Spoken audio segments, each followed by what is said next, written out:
Oh And God, red light syndrome. So, this is session 26 of the Ultraviolet Grasslands.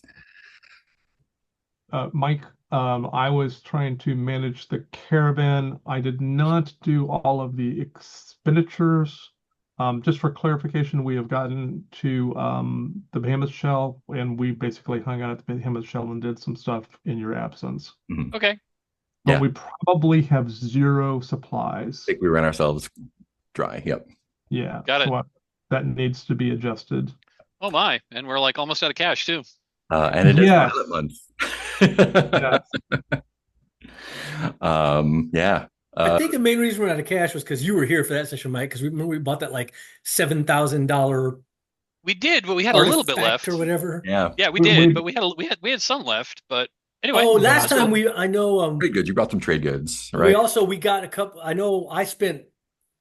I can't Oh, remember. Did we right. spend any caravan? We got some of those exoskeleton things because we Yes, we knew got we three exoskeletons that we can sell. Yeah. yeah we knew we could sell them for more than we made, and they make up for themselves by we put them on NPCs, so the There we NPCs can go. basically carry Yep. an extra sack of shit There we because they're go. wearing the Okay. Cool, cool, cool. Yeah, exoskeletons. I see those. I see those now.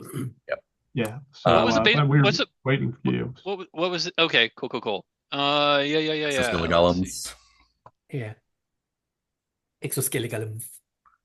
Exoskelegolems. I That's know. I think I awesome. bought, if I remember correctly, I think I bought two out of my personal funds.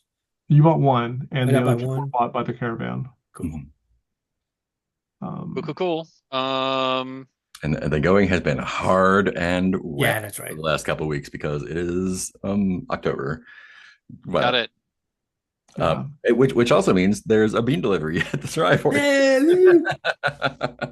woo. which we just left. Oh well. So yeah, I don't know. Like, so I guess should we figure out how much supplies it costs to take to get us there? Because it doesn't Well, look so like it we was calculated. zero out the supplies, and then we already covered the first week at the Behemoth Shell. So if you want to use last week to do trade stuff, Yeah, you got it. You've got a Mike has a week of downtime action coming to him. Okay, but Uh, you say, but you're pretty sure that we burned all our supplies by now. oh, yeah. Yeah, we definitely did that. Okay, yeah. let me just reset that. Because I remember we were at a place where we were going to go hungry for 1 week, Well, we but that was contemplated. yeah, we thought, but I knew like I could forage, Ottakar could forage, a bunch Yeah, of us could and Ryan. forage. Oh, and that's right. We had some good foraging rolls, which I Yeah, think ended Yeah, up being just enough food for everybody for that right. extra week. yeah, that's right. Basically, we did something for a day, which threw us into a new week. So we ended up foraging for that week Okay, and covered the stuff, but it's still zeroed out the caravan. okay, cool, cool, cool. I just zeroed everything out. And Um, at some point, Modam was going to consult with Phaedrid because he had an offer from the that's butcher bank. They're willing to basically bankroll another milk run for me right. Hmm. for either a standard loan, 100% annual interest, or a cut of the profits. Yeah. And I was like, well, I'm not. Let me talk to my Phaedrid's the businessman, the caravan. Let me see what he I thinks mean, of this deal. what cut of the profits are they looking at? That's a good question. Yeah. What was his name? I have his name somewhere. John, that's right. Yes, that's right. Not join. Gian Odlingi, the butcher clerk. I think Modem was just a little, he was a little, it's all above board. Like after we discussed afterwards, like this guy is not like trying to con me or anything, but I Any think more Modem than was Bank is, yeah. right. Banks wants to make money off things. That's as far as the con goes. But I think Modem was just a little gun shy after that asshole he had to deal with from the butcher bank the first Yep. time. Who was fired, by the way, who was Who fired now. taken care of. But Um, You also had a Nice. bunch of 8 riders, the dark riders with Oh yeah. nasty looking heat lances that were looked like were coming after you and kind of watching you from a distance. Yeah. And then you faked them out with the fake camp move, and they Yeah, basically we were traveling and we saw them behind us and we kind of spotted them and they were sort of like, oh shit, we're spotted. We kind of tried to have a little dialogue but it was apparently like we basically said that they were probably coming to try to raid us and then we caught them approaching. So I used my traveler to like find a good hidey spot and we pulled off and camped like in the woods and we set up a fake camp with tiki Oh, torches. Mhm. We And okay. sure remember. enough, they came in the night to that fake camp, Yeah. knew, fuck, we just got had, took off again. And then in our traveling, we saw them by the Jade, what was it, the Jade By the Waystone, Waystone Tower. Waystone? And we took a little extra time to take a safer circumvent, not have to encounter them. which put you Right. over the week. That's what it was. Yeah. Got Yeah. it. Okay. Okay. That makes sense. We also That seems like a prudent move. yeah, we ran into the Redland crew with the dwarf Our old friends looking for the dragon and thing.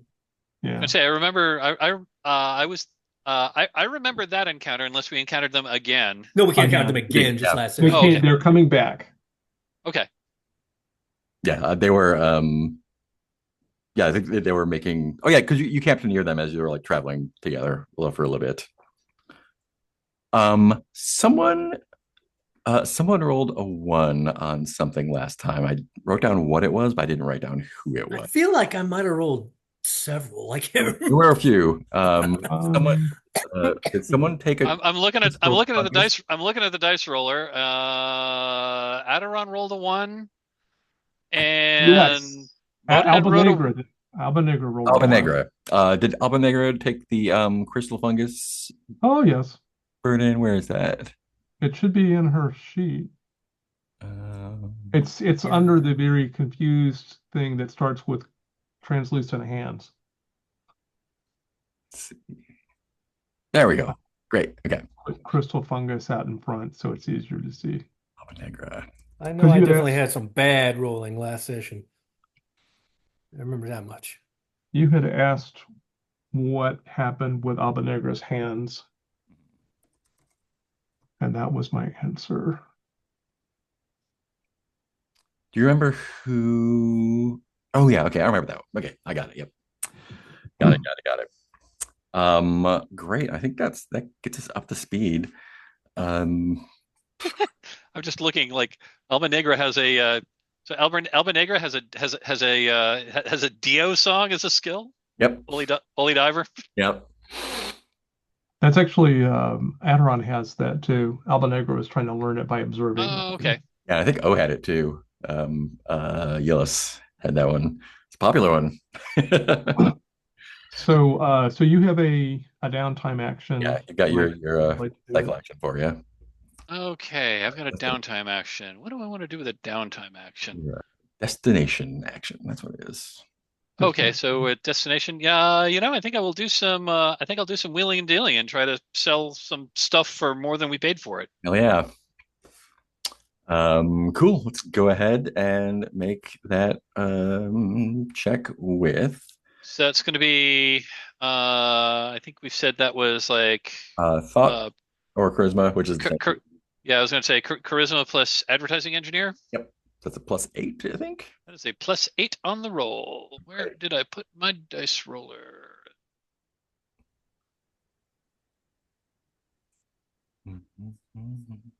That is an 8 on the die. +8 is 16.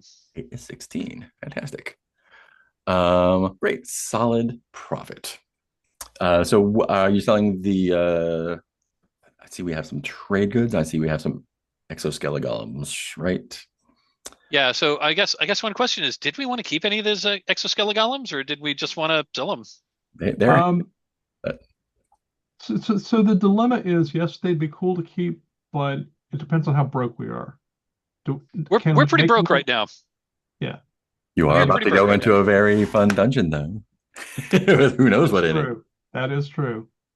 I don't have strong feelings either way, but I thought the main thought was that we were going to sell them and they were just good things to buy and sell because since they paid for themselves in We knew we would make money and that they could carry extra sacks of Yeah. stuff.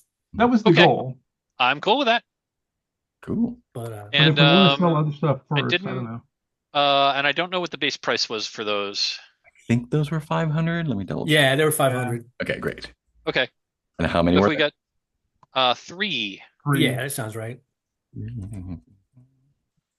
Because we didn't know, we didn't want to make we didn't want to make a decision here. So, like if Fade would have wanted to buy one himself out of his own money or whatever. Right.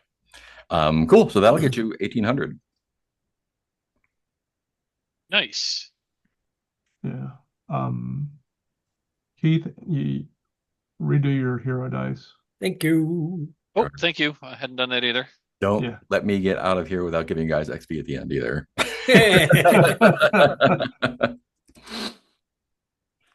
Every single time. Yeah, I never think about it till we're closed, and then usually Teal beats me to chat. I think about it and I'm like, oh, Teal already got it. I got it. Or Mike did it, I think 2 times ago. Yeah. Cool. So I'm just looking to see what else we got here. Looks like we've got a sack of spectrum lamps that we bought for 1,000. So, and you've got some just like generic trade. and we also got just some like generic trade goods. Do I have to roll for each of these things, or that'll cover you for the whole thing? okay? So when we say like just profit, like solid profit, it's like how much more, or 1.2. 1.2. Okay. So I can sell the lamps for. So we can sell the lamps for 1,200.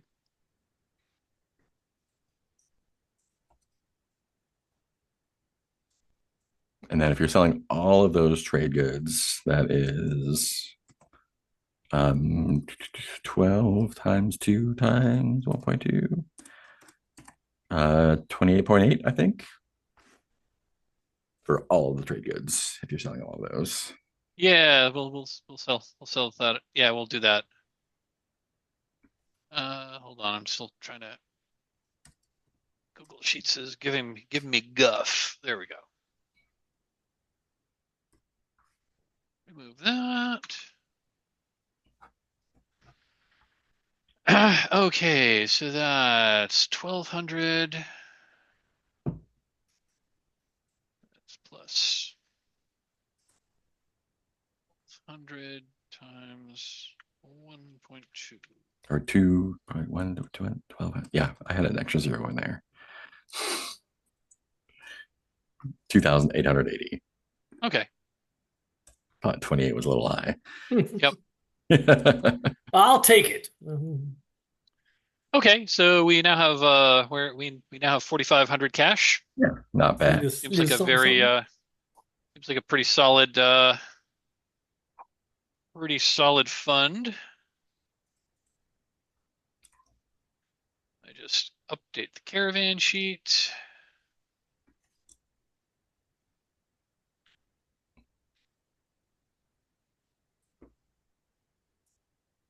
Okay, so we've got a whole lot of empty carts.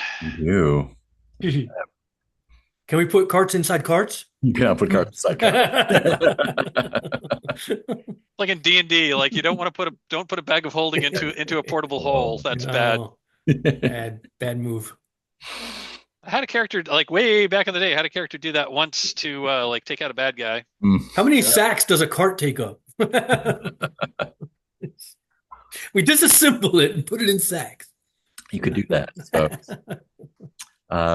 yeah. So here at the behemoth shell, the violet mist clears around 11 a.m. And normally it gets warm when that happens, but not right now. It is harsh and wet outside, cold and nasty. Great. So here we are at the beginning of a new week. What would y'all like to do? If I remember correctly, one of the dilemmas we had last time was we know winter's approaching. I can't remember, like, do we have time to explore the dungeon and then get somewhere safe before winter? Where's safe? That's a good question. Or I guess I should say somewhere where we would want to spend the winter. Yep. Well, we might be okay with spending the winter at the facility. it with probably the mole rats. with mole rats. Yeah. I mean, And seems nice. we don't have to pay rent. I was gonna say it would be 5 weeks to try to make it all the way to Spectrum Run, but I don't No. know how feasible that would be. Well, and that's not our goal. I mean, the whole point about coming back here before winter was to try and finish out the dungeon. Yeah, it was to try to finish out the dungeon, and then yeah, I'm guessing we'll probably end up like spending the winter in Behemoth Shell, Or spending it in or with the Build mole out rats. the compound, maybe. Yeah. yeah. Yeah, the only thing about spending it with the mole rats is we have to be careful about supplies. Yep. Yeah. We just have to make sure we bring enough. We'll need to eat. Can you I mean, we forage in can the go back. I mean, winter? Say that what's again? that? Can you forage in the winter? Does that work? Probably not. Not at a great Like, disadvantage for I sure. was going to say Yeah. maybe, but at a big disadvantage, I would imagine. Makes sense. There's just not a lot to forage. Yeah. Yeah. More I mean, snow. Yeah, I mean, I suppose you could fall. I mean, I suppose you could like stumble across like another caravan where everyone died and like take their stuff, but they probably ate through, Died from radiation somehow. yeah, they probably ate through all of their supplies already. So True, yeah. And each other by that point. You do have mules and crabs. No, Crabs. you leave the crabs alone. We have But an do we have animal any- handler. do we have any butter? Crabs are people too. Crabs and frogs. Crabs and frogs. That's right. Cool. So it sounds like we want to go back down into the Biomancer lab. Is that right? Before we do, let's get some Yeah. let's get some supplies Yeah. and bring them with us. And maybe like see if the mole raps would let us like hole up some stuff in their area. Yeah, they definitely would. So just for and I guess the other question is like all of our other hangers on, are they going to come with us to? Are they going to come with us to the mole rats lab, or are they going to hang out? Do we want them to hang out in like the not great but not terrible accommodations of Behemoth Shell? What do we want to do with all our hangers on? That is a good question. Yeah. Now, if any of them are if any of them are Modan's friends, we should probably bring them with us. Yeah, the witch and the animal handler have been my friends, although again, I've never really been like, now what does that really matter? But I did at some point say the moss and the witch. What is she? The what? The moon witch? Moon witch. She is a Moon Mountain Witch. Yeah. Moon Mountain Witch and the animal handler were Yes, now sir. amongst my friends, and then I have a crab and a horse as pets. Right. And so I sort of have weirdly adopted two, they're not, I mean, I don't know if they're my friends specifically, but I've sort of adopted the crook, the adventurer, and then we picked up a young man who he wants to be a warrior, but nobody would hire him, so Dolce. Adron was like, yeah, Dolce. Adron's like, oh, poor child, we'll take you with us.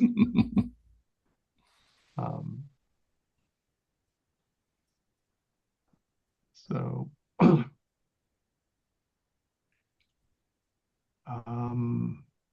mean, I think there's some value. I don't know. Is there any reason to leave anybody at the Behemoth Shell? I mean, the accommodations might be better. They might have, more opportunity to socialize with people. I mean, just like from a narrative perspective, I don't know if there's any like mechanical benefit one way or the other. I mean, Not really. I mean, mechanically it might be detrimental because, presumably we're going to be like putting them up. Yeah. Well, and also we might end up in fights and stuff like that. Although, are we going to be bringing them all into the dungeon with us? Well, we could bring Centena and Dolce into the dungeon with us. I mean, Dolce wants the adventurer's life. We can show them the adventurer's life, and Centena is a level 2 adventurer. So whether or not we trust her is a different issue, but I mean, if you want to take her on as a friend, that generally means that we can trust them. But yeah, I don't know. I mean, like, I don't want to take Dolce on as a friend because I want to see what Mark does with Dolce. Would you rather I run Centena, Mark, or Up to you. I have plenty of people to run. Well, and I would that's also get again. I don't really know. It feels like a moon witch might be of some use, but then again, oh I yeah. don't really know. We have yet to really explore any of her facets. Is it her or he? I can't remember. Them, I her. think that one's a her, right? Yeah, the Moon Witch is a she, and then the Animal Groomer is a guy, I believe. Wait, that's right. Yeah. Oh, and they're no longer wearing their exoskeleton, right? Correct. Right. We Yeah, sold them, right? We sold the exoskeleton golems. it's true. Hopefully, you took them out before you did that. Whoops. Well, honestly, it might have been now that I'm thinking. I mean, it's too late now because we've already sold them. Might have been nice to hang on to one of them to like help us like extract stuff from the dungeon. Mm. Is that something we could bring into the dungeon, presumably? Yeah, they're just like loader Yeah. suits. I mean, would you allow us to slightly retcon that to Yeah, keep yeah, of one? course. Yeah, if you want to keep one back. I And will if keep I one remember back. correctly, basically whoever's wearing them can carry one extra sack. Is that right? Yeah, Well, they can carry 2 sacks, it or takes up 5 slots or something like that. yeah, but it takes up 5 slots, so you really can't carry much of your own Basically, stuff. an extra half sack, basically. Oh, yeah, yeah. Got it. That's right.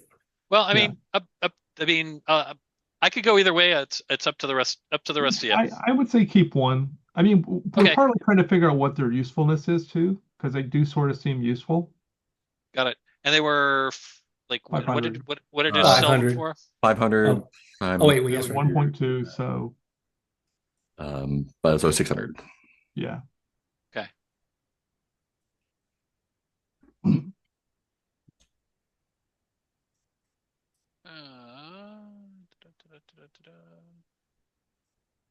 Well, do we want to leave the exoskeleton with that driver who's the animal groomer? Yeah, maybe he can operate that. Because I don't don't know. I you? don't know how much animal grooming is going to come in like particularly useful in the dungeon. Yeah, I mean, I think the animal groomer probably stays with the animals with. You never know. I mean, lots of things can Yeah, happen. I mean, we could try and convince some hamsters about, to get groomed, but What was his name again? Hold on, Vec it's right here. driver. Vec driver. So Vec, driver's yeah. the driver. Um, and I would suggest that maybe Beck can stay with the mole rats and tend to our animals and stuff while Yeah. other Works for people me. are. And I assume you're leaving That your animals works for at me. your base that you made outside, not bringing them all down. Is that right? Yeah. They might find some hygiene issues with that, but Right. Understood. and I assume since Steve is not here that that Newt will be staying back at the shell. Okay. Okay. You can always join. We can always retcon that he was like staying with the mole rats while we were delving. Yeah. Or that he's been here the whole time. Yeah. Actually, I think technically Apate is still with the mole rats too. I thought Apate went back to Did they? yeah, I thought Apate went back back to the to Sarai, I think. Oh, maybe they back to did. the Sarai. Because at one point they were still here. But Yeah. Cool. So I think we'll do our let's see. Yeah, we're not traveling, so we don't need to roll misfortune. We will take care of I think it was only if I remember correctly, it's like a 3 days journey. it's a couple days. Yeah, it's not let me see how far it was. It is 2 days. 2 days. Yeah. So it'll be a 2-day journey there. So no misfortune rolls or anything. Great. So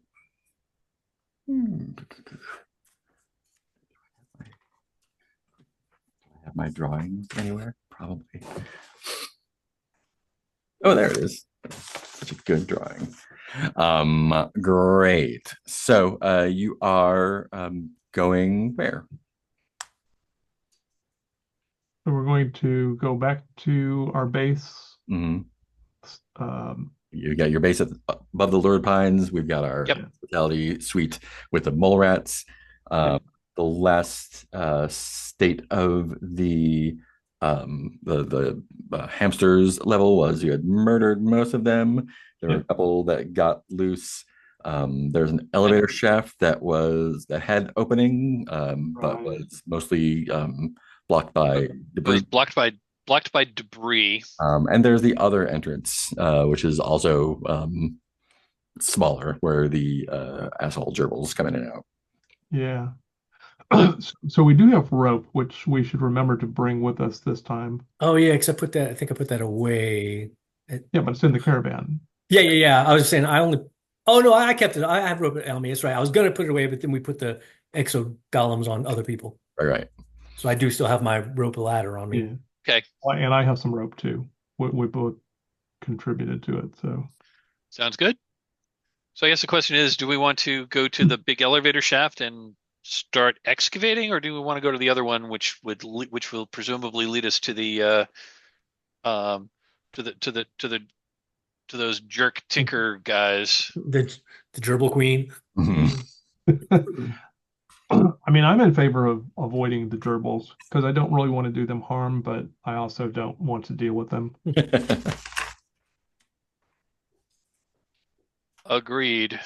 I wonder if autocar and maybe someone in an exoskeleton can speed up the excavation Oh, Yeah. proceedings. Let's see. I'm guessing the exoskeleton is not equipped for a bear man, so he couldn't wear it. Probably not. Yeah, that could definitely speed up some of that. Let me make a couple of rolls here just real quick.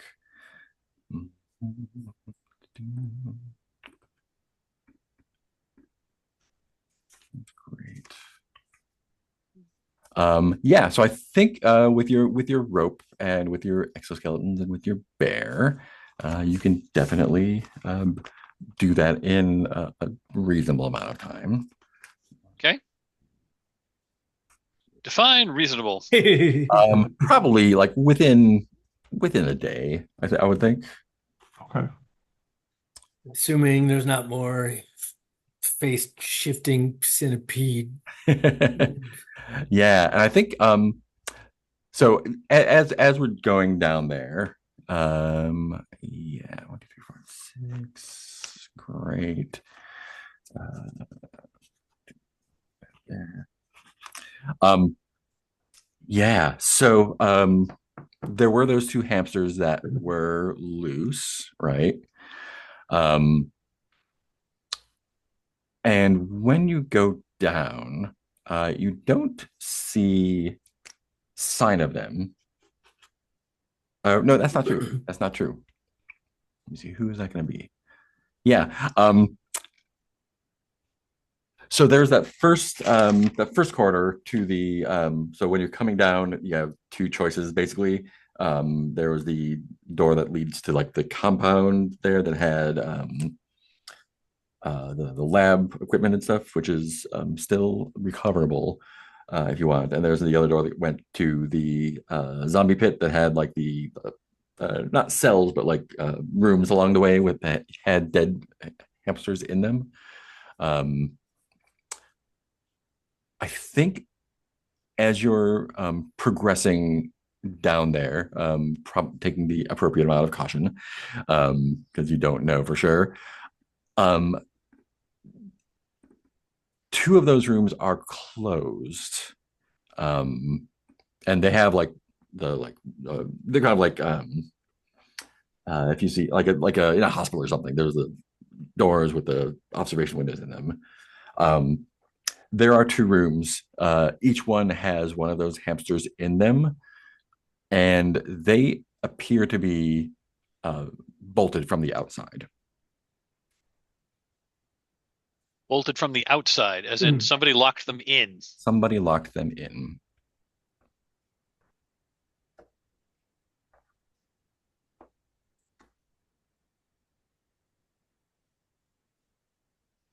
I'm guessing the I'm guessing those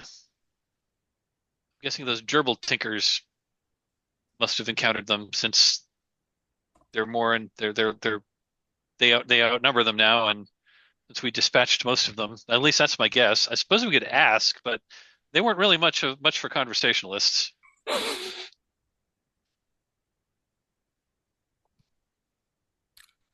Who is like who's taking point, I guess, basically. I feel like Ottakar would, just because he's the biggest, beefiest, and also I imagine has like a good sense of smell and stuff. Huh. Wouldn't that make sense? Yeah, for sure, for sure. Um, I'm just going to say that if Phaedra dies, if Phaedra gets killed, I am totally taking over Ottakar as a PC. let me make a roll for Odegar here. 10. Great. Um, Rolled a D12, by the way. oh, that's not right. Still a pretty good roll. Still a pretty Still a good. pretty good roll, but Yeah, still even better. also good. Also good. Yeah, great. So Odegar, going down there, you've noticed the hamsters there. I think when you look in, they come up to the door and they like are like scratching at it. Like you can see on their face, they like, can you please let us out? Hmm. Um, Odegar's like nose goes up, um, and yeah, he says like, there's someone else is here. Yes. No, non-hamster? Non-hamster. It Not is a not. hamster, not a gerbil, not a mole rat. Not another, not another one of those centipedes. No, not one of those. Remind me, what was the level of sentience of the hamsters we'd encountered? Football player. Yeah, moderately uplifted, but met more than the rabbit pigs that got slaughtered last time. So here's my thought of it. They're looking very imploringly at us. Please let us out. This might be a good chance to curry some favor with them Hmm, by letting them out yeah, and being like, we're all friends here. It's all cool. We don't want you to just starve to death in a locked cell. those cells are where the corpses of the hamsters were as well, so they are not going to starve for a while. Because not only So they because not are only are they scavengers. yeah, because on top of everything else, they are also cannibalistic. It's true. Obviously, it's a risk, but Which, if you've ever had pet hamsters before, that is true. That is accurate. Yep. maybe this would get us onto their friend side as opposed to, The food side. yeah,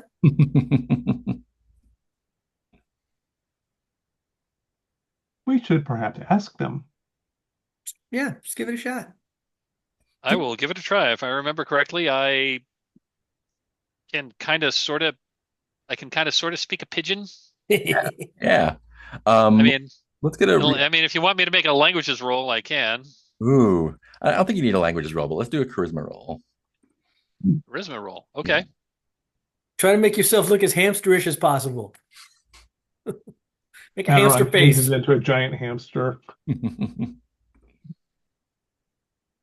Trying to make a I'm, pun with hamster and handsome, but it's just not coming. I make my best hamster face just to try to make him feel comfortable. That would be a 15 on the charisma check. Fantastic. That'll definitely do it. How are you like opening the door to go in? Or are you trying to talk through the door? I'm gonna try to talk through the door. Okay. You Take Find the can- out temperature, as it were. yeah, try to figure out what happened and I will make an offer that we'll let them out in exchange for you leaving us the hell alone. Mm. Um, Or helping us if there's other things Or to fight. yeah.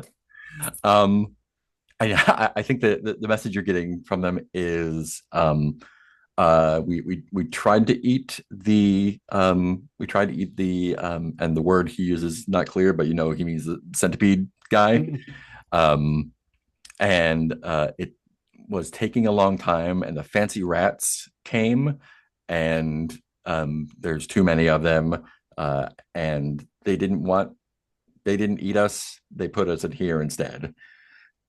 and by the fancy rats, we mean they mean the gerbils. No, they are like fancy, like they're dressed fancy or they talk fancy, something like that. Oh, so they're talking about the mole rats? Don't Um, we know? Or don't we know? We it's don't know. unclear. Yeah, Who are, I guess I'll ask, who are the fancy rats and where are they and where do they live? the fancy rats from down below. Okay. Mm. What makes them fancy? They talk fancy, they dress fancy, they don't eat each other. Mm, It sounds like Fancy. there are wasteful. more uplifted people down here.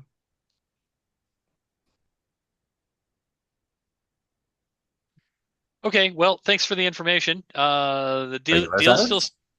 deal still stands. If we let you out, promise not to you promise not to bother us. There are way more of you than there are of us. We can't go up and we can't go down.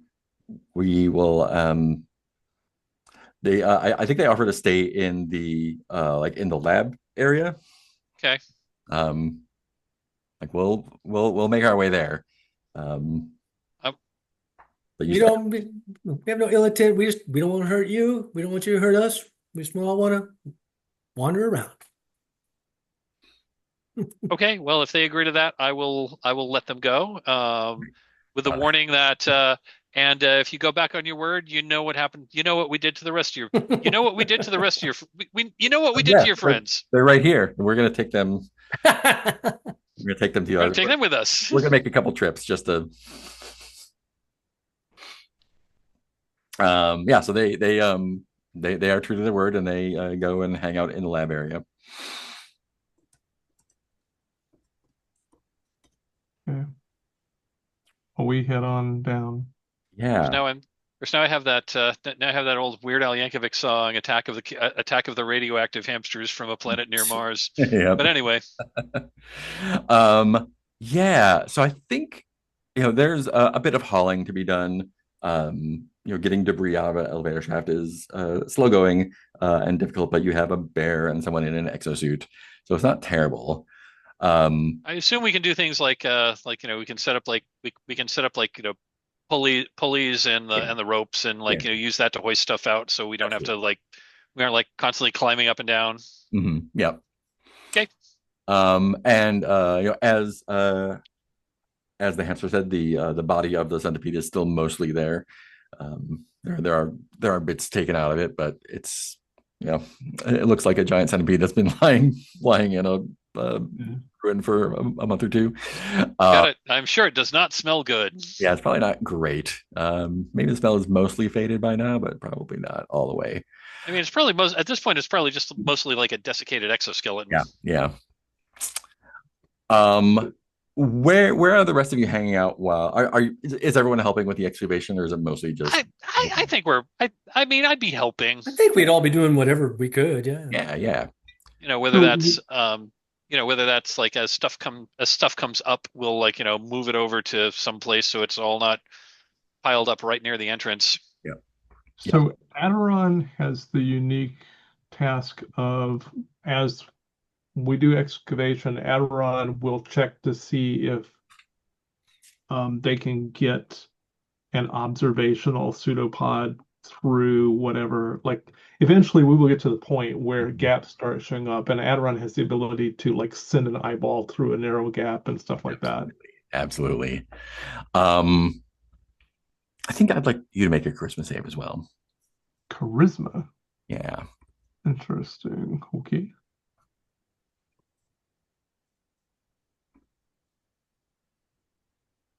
Uh, 9.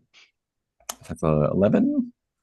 No, that's a 9. Straight nine. The Great. Aderon doesn't have a charisma bonus, I don't Oh, think. that's right. That's right. I was thinking of someone else. Alba Negra has a lot of charisma bonus, but Um, great. So there was we had said there was kind of like a the lobby for better term of there, and there were a couple passages going off from there. I think at some point when you're, yeah, I imagine like the observation is occasional like looking when they're not digging and just keeping an eye on things. Mhm. Um, what does the like the part that is extended like look like? Um,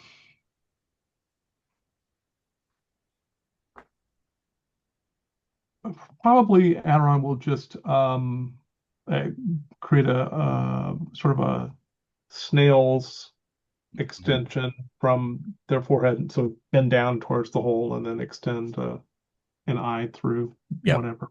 See if they can find great. happiness. Um, and one of the times you do that, you're kind of like looking around, and you look around, and there is, I guess the large figure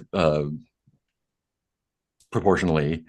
There's, I guess it would be kind of backlit there because it's still got like the low lights there, but it's you recognize it's probably about maybe a little bit bigger than the about a little bit smaller maybe than the hamsters.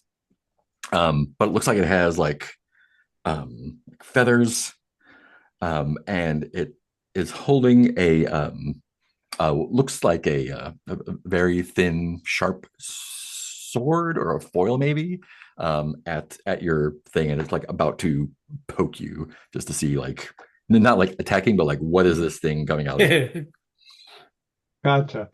Um, And I think you hear it say like, "What are you?" so Aderon's going to slowly pull the eyeball back, and then if there's any space, Mhm. Aderon will shape a little uh how would I do this? Um uh wow, this is gonna be complicated. Aderon's gonna if Aderon can find any space, they will shape a little tiny mouth with some little tiny lungs. I think probably the space is enough by now that you can kind of like squeeze that head through. I'm guessing. Okay, so Aderon will just squeeze their head through. This doesn't feel safe, but oh well. Hey, Squeeze their head through and it's a newt. yep. Um, yeah, and it's still. I think it's brought another one by, and they're kind of like hunched by the debris, kind of like waiting. And then when you show up, it's like, see, I told you. Hello.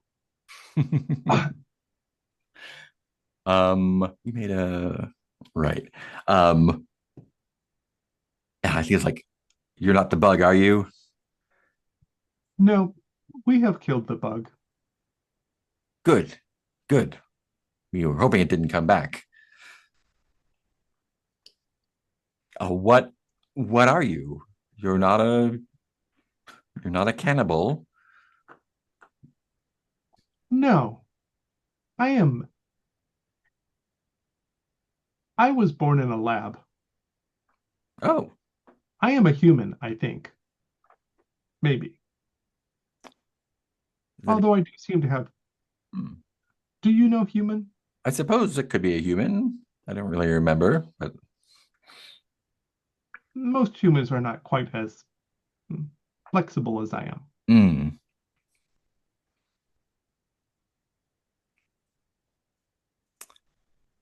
what? Why are you in there?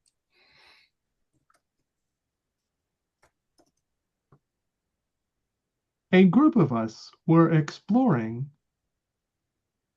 and trying to understand the various social strata of the facility. Social strata. Oh, um, well, you've met the social strata then. Are you? Why are you here? Do you know the mole rats? Uh, yes, the naked ones upstairs. Yes. We Mole rat? no, we are friends of the mole rats, but I am not a mole rat. You're not friends of the cannibals. We have made peace with those who are left. We saw that most of them were dead, and we locked the other ones away. We unfortunately did cause them death, yes. Well, not unfortunate for us. Oh, pleased to make your acquaintance. Are the rest of us aware of this going on? Are we like, Adron's talking to somebody, or you probably hear, you probably hear we like a just little squeaky noises. Almost feels like you know, it's like the voice of the teachers in Peanuts. Yep. yeah. Only much higher pitched. Yeah. Is And everything okay, Adron? I think they've kind of moved so like you can see them more in the light, in the dim light. And they appear to be they look like rats. They have long ratty tails. They are wearing like rat size like foils, like fancy swords. And they have like these feathered costumes that like look like they've been put together with various feathers from birds they've scavenged somewhere, and big fancy hats, with big long whiskers. Would you mind They very put their much swords if away okay. while they're talking. Would Fancy you rats. mind very much if my associates and I came to visit? Oh no, we love visitors. Is there an easier way to get to visit you that doesn't involve clearing out all the debris up above? Why would you clear it out? There's plenty of room. There is enough room for me, but there is not enough room for the others who are bigger. Oh, why are they so big? I believe you would have to ask biology for that. I'm afraid I don't know them. I'm sorry, I've been very rude. My name's Claddle. This is Ansible. My name is Aderon. I am pleased to meet you. A noble name. And what do you do? We explore places and we also do trade. We specialize in beans and other goods. Fascinating. Well, we don't have a market here, but I don't know what beans are. That sounds interesting.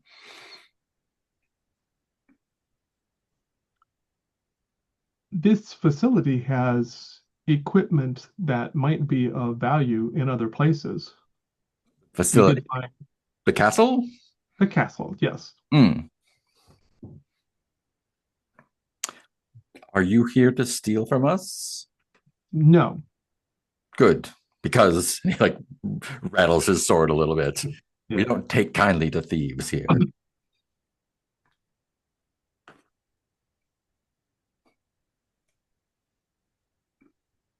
And let's fast forward. You've cleared out enough that you can get through. Okay. They've I think there's a little crowd of them down there, kind of like it's a big to do that there's new visitors coming, and so everyone can interact with them if you wish.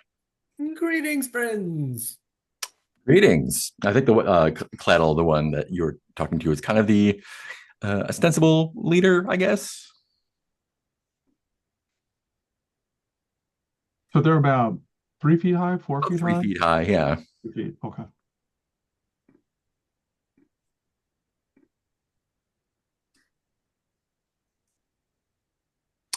Yeah.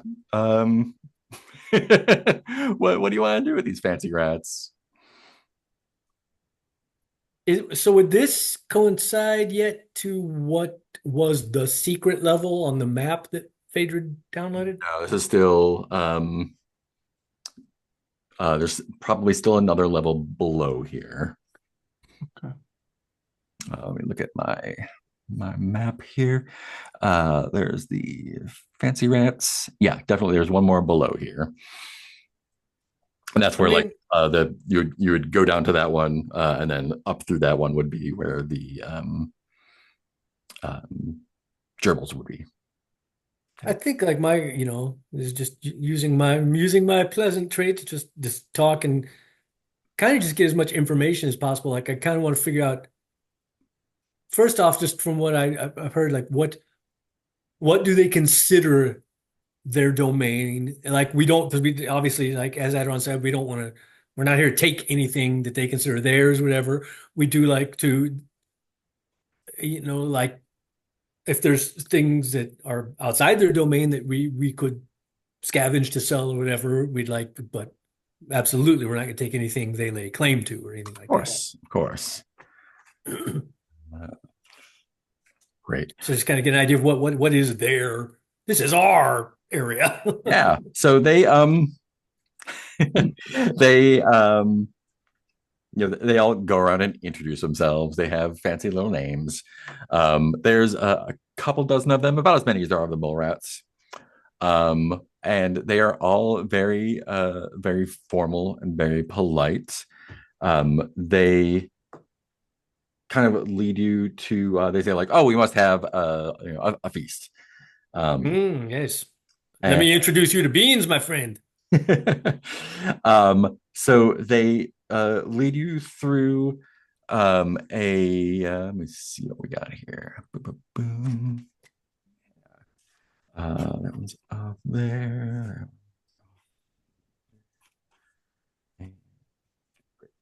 Um,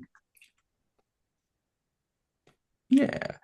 So they lead you through an area that looks aesthetically like the mole rat lab kind of area, kind of like concrete. It's um, a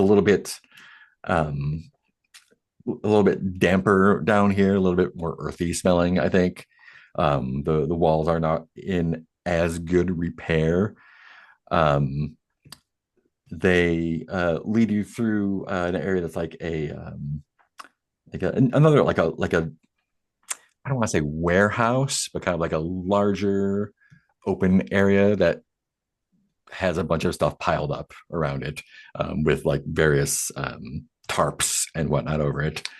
And then they lead you to so it's still kind of like not grotty, but not well kept. Definitely not like it's still sort of like more industrial looking, like the upper levels are. Um, and then they lead you down another hallway, and they push open these double doors, and it's kind of what's the shape of a beehive? Kind of like not a hemisphere, but kind of like a Pointed hemisphere. vaulted kind of Yeah. large room. And the best you like, it looks like a ballroom.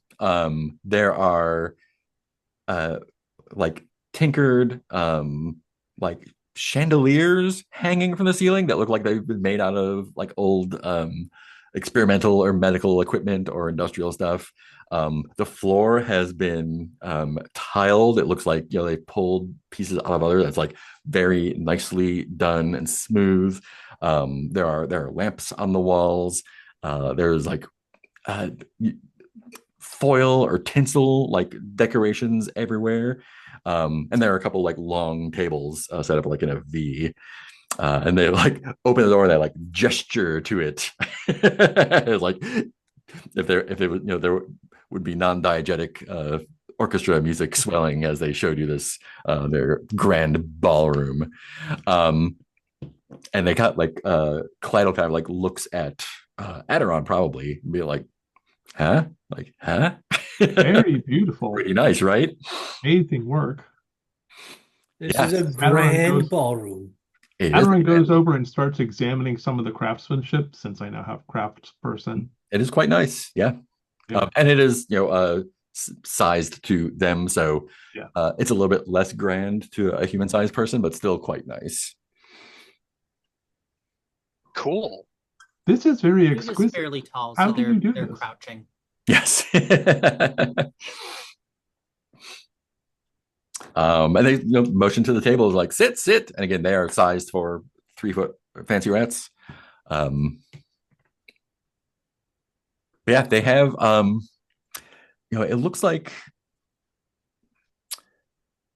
I think they survive on roots and insects again, kind of like the mole rats do. I think while they've been chatting with you, a few of them have kind of dug out like rehydrated food that looks like it maybe have been intended for people at some point, and have kind of like laid it out as well as they could. But they're trying to make their best impression, and everyone is like in these kind of like feathered suits or gowns, and they have various different hats, and they're all very baroque and ornate, I guess. Right.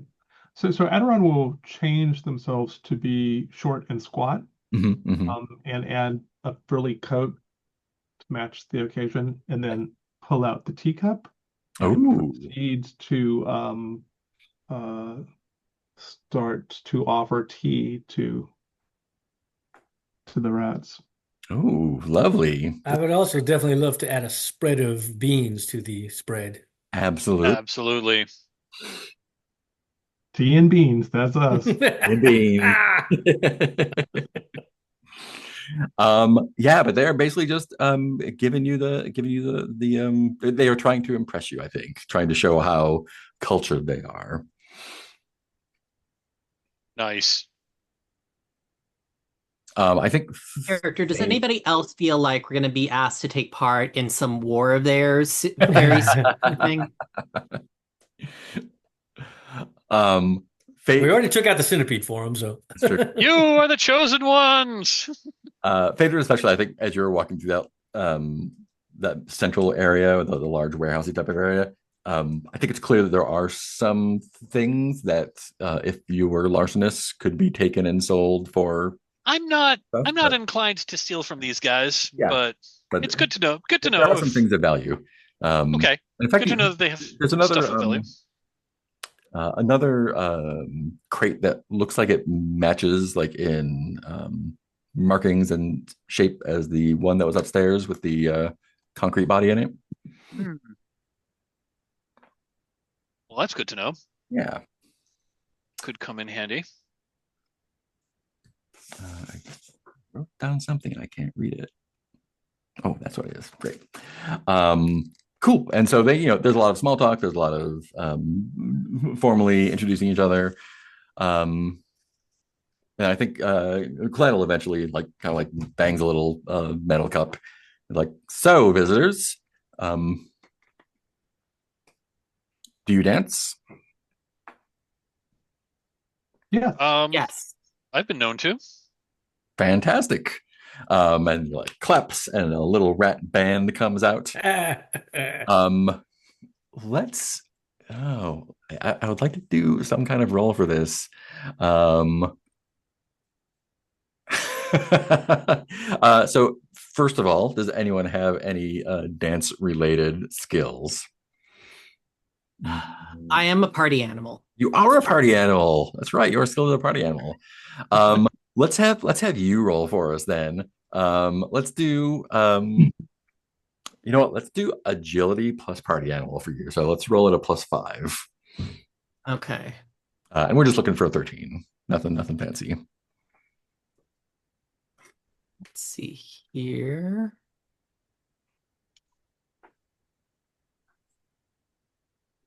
Sorry, I'm just still getting all my stuff open. Okay. If someone else wants to also just roll for me, because it's going to take a minute to get my die roller open.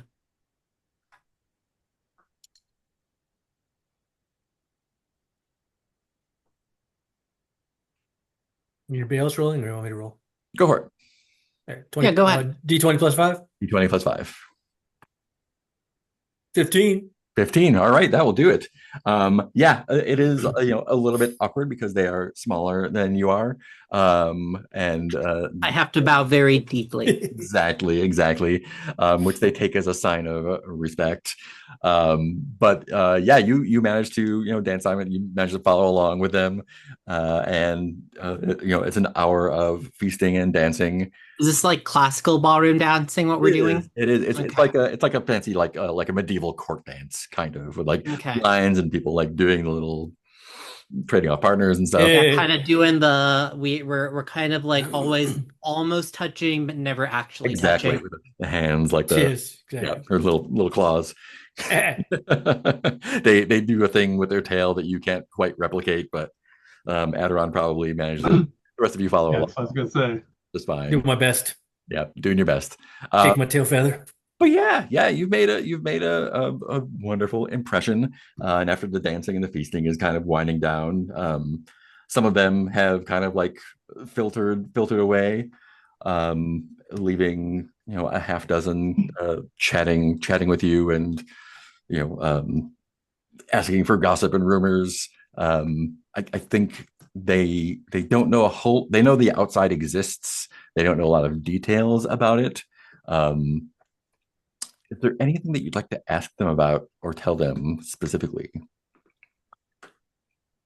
Yes. It is usually a bit bad. It is usually a bit better than the centipede, Oh, considering I presume, but that's probably been the top limit of their exploration up. yes, we lost one of ours to it early on. Um, and when we went to find them, we saw its face on it and decided to never go up there again. Until Well, I as gone. No, you go. I was gonna say, well, it's you do not have to worry about that creature again. Hmm. We have dispatched it. And you've killed all of the hamsters as well, so that area is ripe for the taking. And they kind of Many of them. look.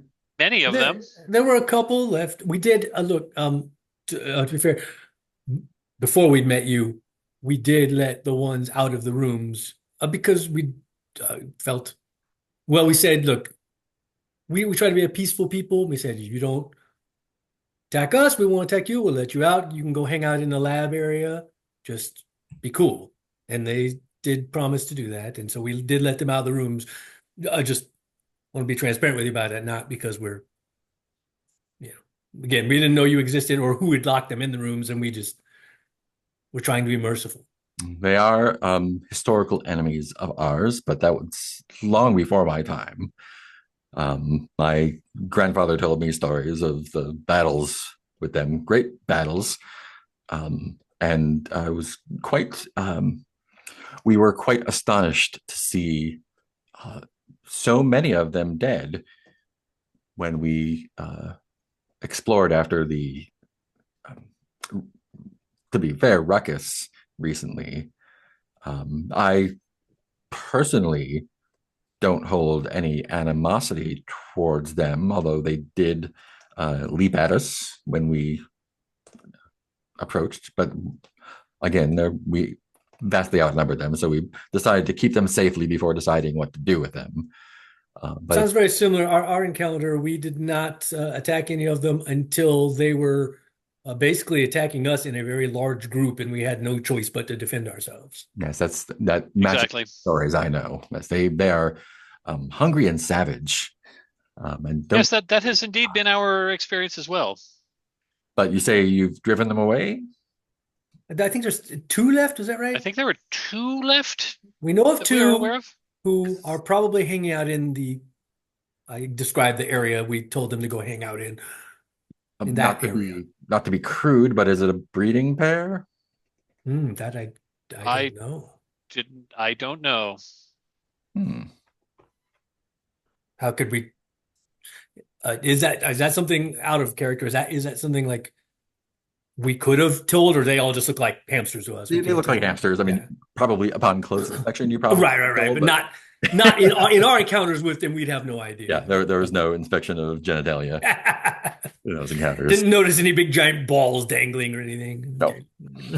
I'm like, well, that's an interesting consideration, I suppose. Indeed. If it's just the two, they could probably live peacefully alongside us when we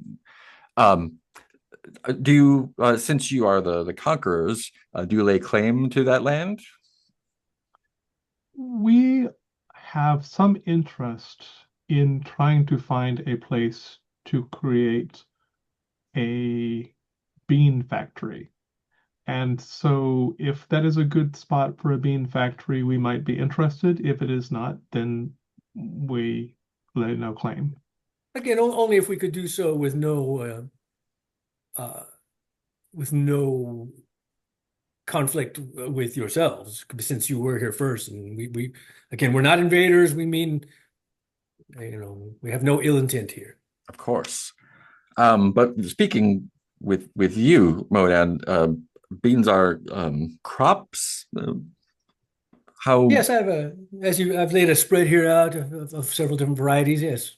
how would a factory are they produced at a factory or a field? I don't think I'm clear on how you described They it. naturally occur in a field. However, I have also, for example, I have a cart that I've equipped with certain lights and things to be able to grow them on a mobile on a mobile basis as well. Hmm. And so we could set up an artificial grow room of such and crossbreed. And perhaps, if you have specific flavors and foods you like, we could even perhaps make a custom bean variety for you that combine your favorite flavors. Hmm. It is also possible, if you have the interest, that you could partner with us in our bean organization. Partner in what way? If we can set up a bean laboratory that is stable, then we will need people of skills to tend the beans. And while we can do those things, we also have a certain enjoyment of adventuring in the wider world. I do not know if you have considered the possibility of your interactions with the wider world. Adventure, you say? Yes. Look at each other a little bit. Do you mean slaying dragons? We are more likely to talk with a dragon, but if we encounter one, that certainly would be an adventure. Have you saved anyone? Yes. I mean, me. Oh, really? I mean, I imagine you've told them the story about. Yes. Yeah, that is true. That is true. You've been rescued. Adventuring, very interesting. We have stories, of course, and we are clearly prepared. And they all draw their swords and do a toast of some kind. Like the Three Musketeers-y kind of thing. Although clearly, like they have, it is completely out of context. They've never been out of here, but it sounds like they have some, like they acquired some knowledge somewhere of sort of like romantic adventure. Wonderful swordsmanship. Yeah, and wonderful swordsmanship, and it sounds like that intrigues them greatly. If you would like to come with us on our adventures, we could arrange for that. The And outside world is full of many varied and sometimes dangerous peoples of different kinds. like, And if you would like, I mean, you seem to be very comfortable with your sword yourself, but I have recently acquired some knowledge from. I recently sharpened my own fighting skills to be more adept in the world, and I'd be happy to try to share those with you as well to see if there's anything we could teach each other. Maybe you could learn some tactics from me, I could learn some tactics from you, and we could enhance each other's abilities to defend ourselves in the realm. would you care for a duel? I mean, certainly. A duel, then it is. I mean, you mean, just to be clear, a friendly duel where we don't injure each other or anything Oh, like of that. course, we would not kill. I just wanted to make To sure what the first parameters to first touch, I would imagine. And they're like, great, yeah, they make a little circle, and everyone's in a party mood at this point.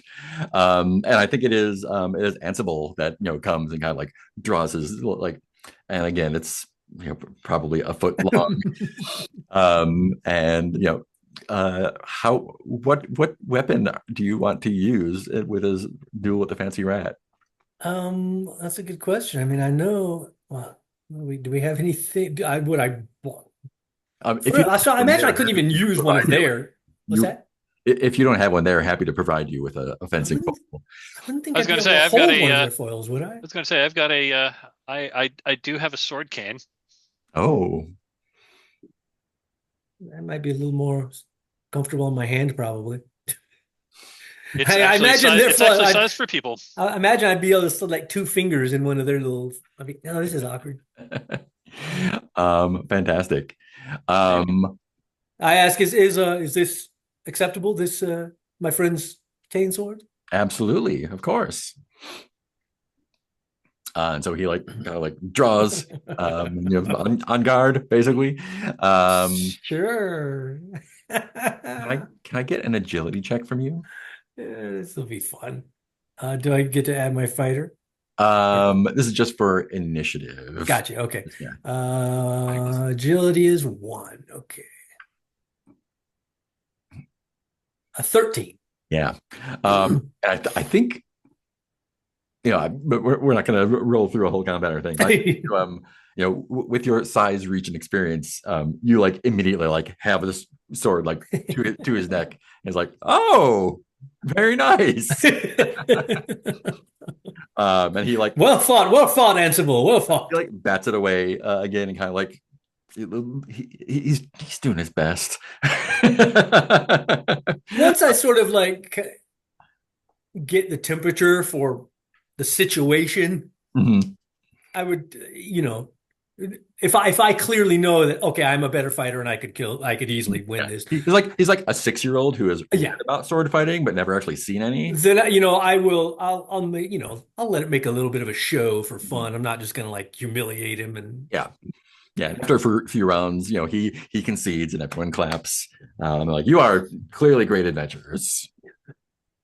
It is obvious that you are able to destroy the face stealer above that has kept us enclosed here for so long.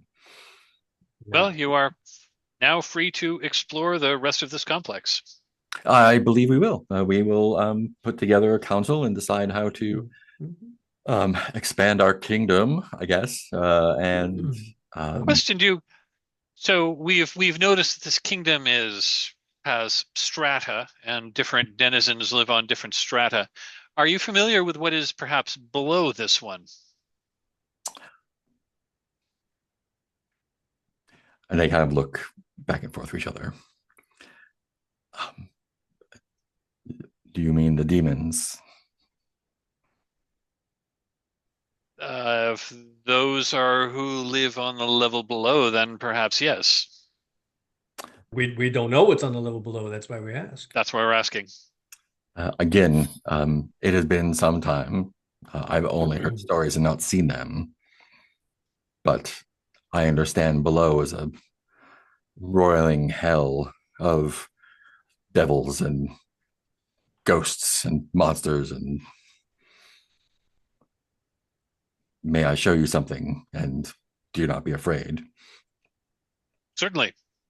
And I think like they kind of like look at each other. There's a Claddle, Antimal, and another one kind of escort you back through the large way. And there's another kind of like a clamshell door that they there's a little panel that used to have a fancier pad or whatever. It looked like it pulled out and rewired long ago, and they do some sort of manipulation to it, and the doors open. And there is a hallway that is darkened, and it goes a ways, kind of like forward and down, like sloping down a little bit. It's relatively wide, 30, 40 feet. Um, and the lights are not on here. And there is a um, about 50 feet in, looks like a big observation window, like almost like at a zoo almost, that spans the hallway. Um, and it is dark again behind the glass, so it's difficult to see. Um, and it is a Claddle, goes up and taps on the glass with his sword, and something bangs up against the glass.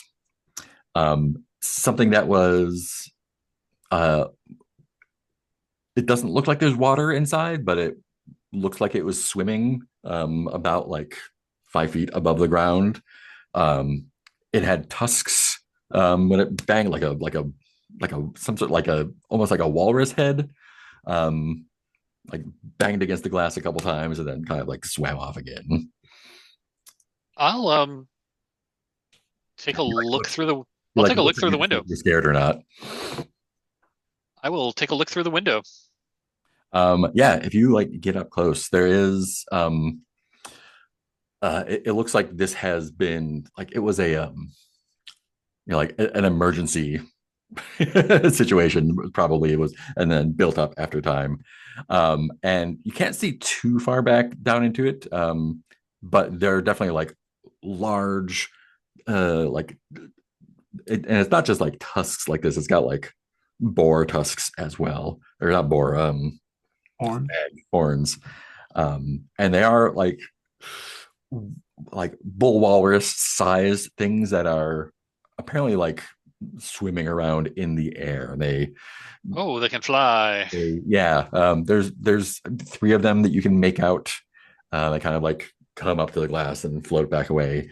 And every once in a while they'll like bang up against the glass. The glass seems like a good 6 inches thick, probably. And they're like, yes, this is where our great great grandparents sealed the demons away. And you can clearly see that they are still alive and kicking. Yes, they are clearly dangerous creatures. I think Dangerous with indeed. your even just with your glove existing, I think you can tell that there's some mechanisms to release this. Yeah, well, I'm not releasing this. Yeah, it is not impassable. If you at some point wanted to, you definitely could. Okay. So basically this corridor has a door that basically leads into the chamber where these demons are, and that's about it. Can I get a let me get a thought check from you as well? There's a couple more details Just you might notice. a straight thought. Yeah, just straight thought. Okay. Ooh, that would be a 19. Yeah. When they bang up against the glass, you do see telltale time signs of vomish infection on them as well. They don't seem to Got be it. full-on vomes necessarily, but they definitely have like been infected. There are biomechanical parts to them. Yeah. I'm curious, have you ever attempted to communicate with them at all? Absolutely not. I mean, look at them. They You are just, clearly yeah. they are clearly very dangerous. Clearly. Indeed. I only ask because just in our adventures, something we've found is that many times something that is initially perceived as just a dangerous beast sometimes can actually be another sentient being that a little bit of communication with can go a long way. Now, not everything, of course. There are there are dangerous creatures who want to kill and eat you. But I was just curious if anyone ever attempted through the door to, if they could communicate even or anything like that. I mean, we bring children down here to scare them, but that's about it. So Adron wants to enter the noosphere down here. Yeah, yeah. Using the teacup node. Yep. What are you looking for? Just at like trying to be open to whatever I perceive at the moment. Fantastic. Let's make some kind of roll here. I think it's going to be aura. I think it's going to be you got your let me take a look at your item, hallmark item. Yeah, add the +3 for your noosphere access there as Okay. well.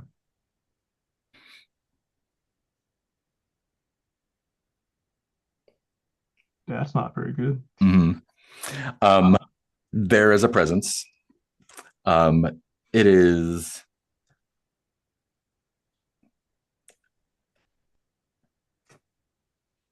it's almost like a whale. Its presence is kind of like looming and not necessarily overwhelming, but kind of awesome. Mhm. And it, I don't think it notices you yet, but I feel like you have to be, spherically like still to, or it might notice you. Okay, Adoram will slip back out. Hmm, It's like like the mass of a great whale below you. right.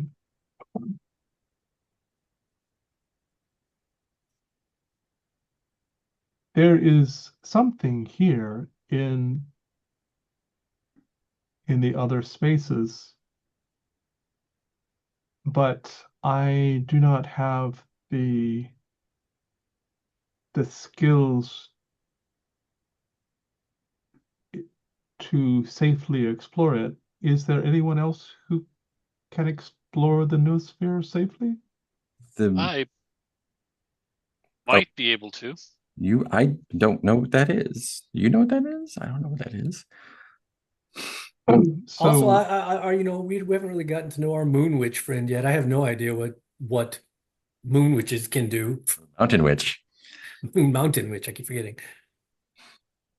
Um, I'm going to yeah, I am going to use my I'm going to use my gloves skill to scan the noosphere. Yes, let's do that. Again, aura. And your glove is My glove is skilled, so it'll be aura +3. My aura plus aura is 4, so that's going to be a +7. cool. Man knows how to use a glove. I rolled an 11 on the dice. +7 is 18. Yeah. So you're not activating the interface at all, I'm not activating anything. but I'm just there trying is to scan to see what's there. but you're able to use it to kind of like trace your way down. Um, like kind of like like seeing like the 90s hacker movie kind of like going down the wires visual. um I'm imagining that like that old terrible promo for Shadowrun. yeah, we're in. And yeah, so you're able to again, you got into the network above as well. And it's similar feel for sure. And you're able to breach the next level down. And I think the the codes and markers and protocols and stuff, it's pretty clear to you that there is um a and again like the protocols and messaging stuff is it's an older code, but it checks out kind of thing. um it is a some kind of autofac in the basement. And you can definitely tell that it has been um I won't even say corrupted by Vomish stuff. Like it feels like a kind of like a source node of like a Vomi uh, Oh, technology. this. Oh, okay. So this is an autofact that's literally making vomes.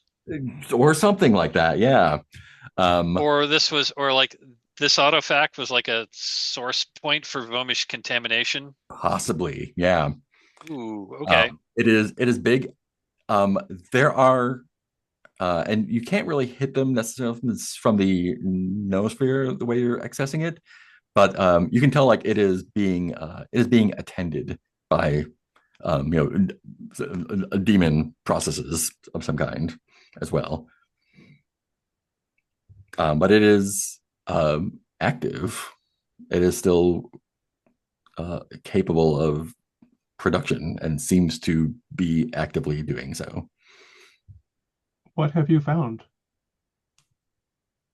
This is what I found is extremely dangerous. I look at our fancy rat friends and say they are actually correct. They're actually not wrong in their assessment that there is a demon down there. Like they all like gasp, like if we just heard dragons existed, like Yep. oh, like we No, believe those stories, but now you're saying it's actually real. Holy shit! no, there is a, and then I switch into language that I'm sure the fancy rats aren't going to understand. Um, there is a what's down there is an autofac, and it's churning out stuff, but source code has been compromised by its source code has been compromised. It's whatever it's churning out is Clarification: it doesn't seem like it has been compromised. It seems like the oh, intention. oh, got it. Is This it fac is putting this fac is deliberately churning out vomes. as He's a wise person once Or said, is that Mark? you'll decide. Am I interpreting what you said correctly I think or so, yeah, and I think with the role that you got, like the flavor of vomishness that the brand, the fingerprint of it, is the same that you have seen before in like the wolf carpet, the carpet things, and basically all the stuff around here has some sort of taint from it. okay? And I think this may be the source for the localized vomish infections. I would caution you to call all biomantic creations vomes. I I'm feel personally uncomfortable with this. I'm not calling all biomechanical I'm not calling all biomechanical enhancements vomes.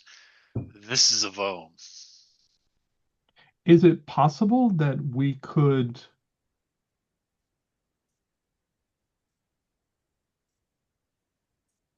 try Contact it? to reprogram this? That's what my thought. I wonder if there was like any way to purify the code remotely. What we mean, since you have this kind of access to it. Although if And it's designed to produce foams, it's not that we can purify Yeah, it. it is It would pure. have to be completely Or deactivate Oh, it. We could, yeah, if we could like shut it down. I'm going to break out of character. Well, no, I'll do it in character. It'll be harder, but if you would like to, we could attempt to put together a party to enter the noosphere and give you protection if you think you might be able to shut it down from here. My teacup has the ability to connect to the noosphere, as does your glove, and if several of us coordinated, perhaps we might be able to um, change this situation. I'm I am intrigued by I am absolutely intrigued by that possibility. I am not an expert on autofacts or biomechanical generation. I'm my previous encounters with autofacts, granted the last one we encountered was um heavily damaged. Um, but last time I dealt with an autofac, I felt very much out of my depth. I would be afraid to do that here and now without more information and without, um, well, yes, without more information, without appropriate defensive magics, without a, without a, you know, and and without and without an arcane user manual. I believe it would be difficult to find an arcane user manual for an autofact that has been buried for a long time. Agreed. But I'm sure we weren't going to find a manual for this particular model, but Well, there might be one, but it's probably below us. it's probably in the autofac. We And I'm have not several people who have skills in this realm.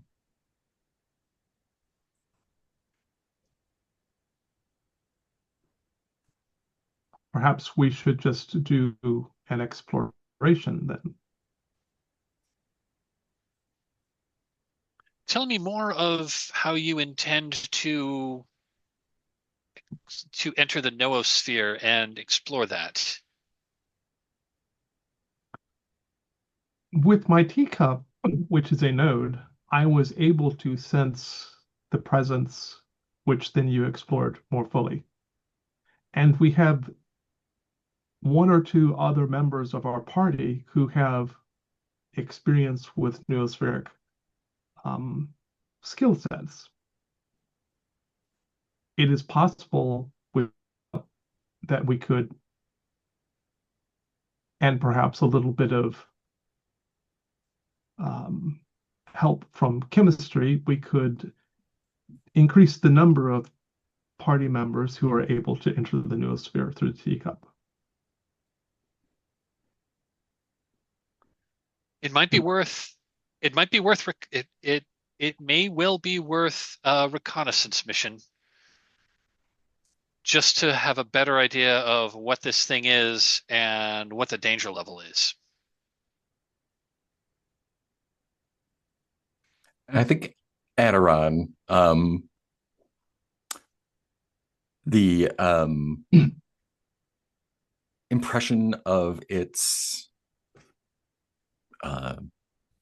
size, I guess, the vastness of it, where you saw, like now that the rest didn't say dragon, but I think it does kind of give you the feeling of like that kind of there is something that wants to rise up from where it is, as if a dragon had been like sealed in a tomb for a while and had not been able to exit.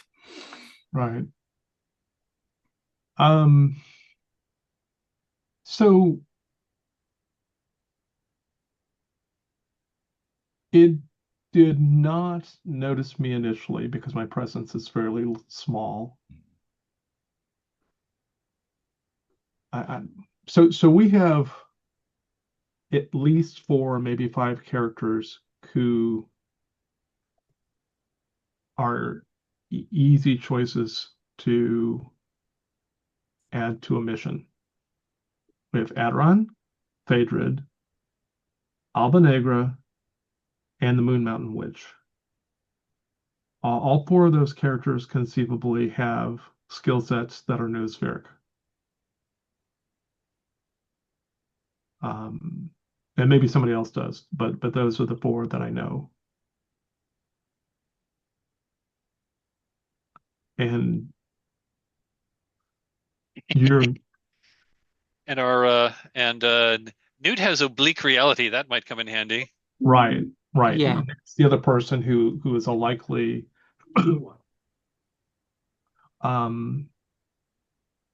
and we can use drugs to get other people into the noosphere. No, we really can. We have both Aderon and Alba Negra have the ability to facilitate that, especially Alpha Negra. You need to develop some noospheric beans. Yeah, that's well, we're going to work on that. I'm still working on how to do that. Um, And the we also have a narco general in the party. That's yeah. true. We do.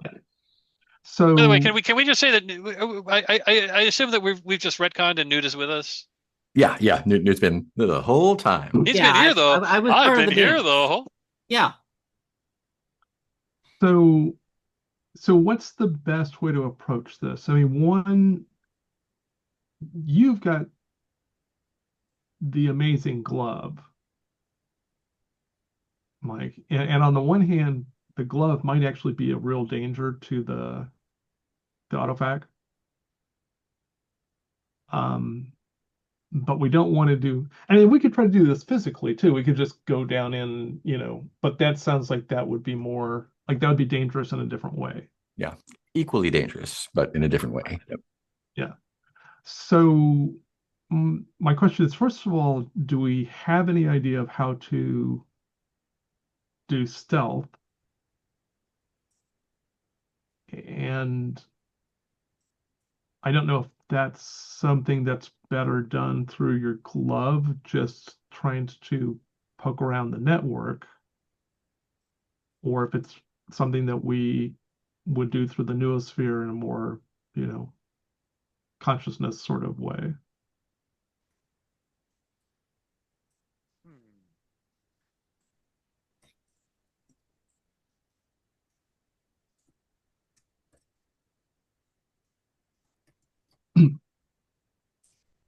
Are there any guidelines on what a Moon Mountain Witch is about?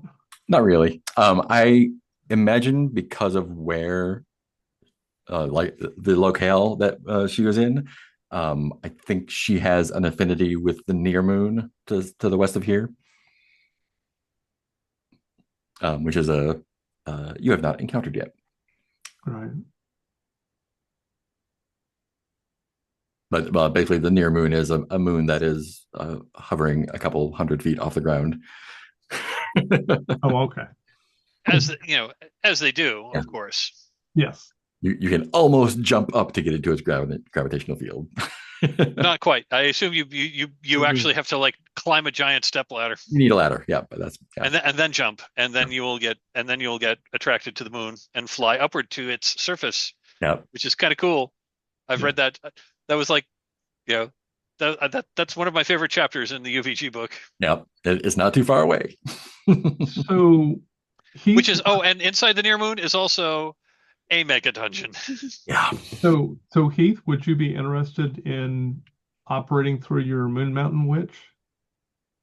Yeah, I mean, whatever would be the most beneficial, like either that or, if there's some, I don't know if we need somebody on the outside to do something else or to be Ooh, to like pull us out if things yeah, go to bad. Be some kind of operator, whatever makes the most sense.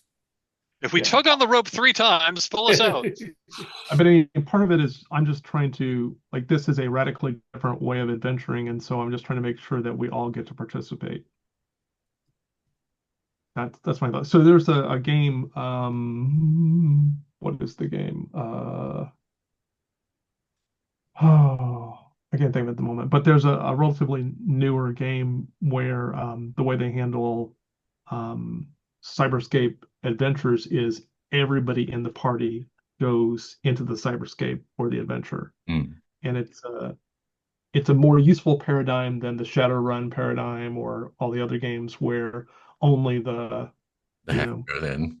I know in some 2D20 games that I play, like both Star Trek Adventures and Dune Adventures in the Imperium they have like an ensemble cast mechanic where you can create recurring NPCs, and if it doesn't make sense, especially in like Dune, where you're usually playing like members of like the ruling council of a house, you're not, like Duke Leto Atreides is not going to be going like sneaking around the corridors of a Harkonnen base. No, he'd be sending Duncan Idaho to do that. So there's a chance that you can like switch over and like play it, or like or even like a subordinate of So you can like create a cast of like, secondary characters that aren't as powerful but are still pretty useful. Mhm. And you can just like, when it's appropriate, you can put in one of those. Right. Yeah. And you can mix and match them if it's appropriate. Yeah. Yeah. I mean that Ars Magica did that a Ars long Magic, Ars Magic, yeah, Ars Magica with the with your wizard character and also your frogs and your companion. Grogs. Thank you. Mhm. Yep. Well, God, you there's a game I have, have not played in decades. Yeah, I'm trying to actually put together an Ars Magica campaign for um the Open Hearth, but I'm I'm trying to change the rules before I do it. So well, you have the hospitality of the fancy rats for a while at least. Let's take a little break. Let's go till 10 after, and we'll come back and decide what we're gonna do about it. Cool. Okay.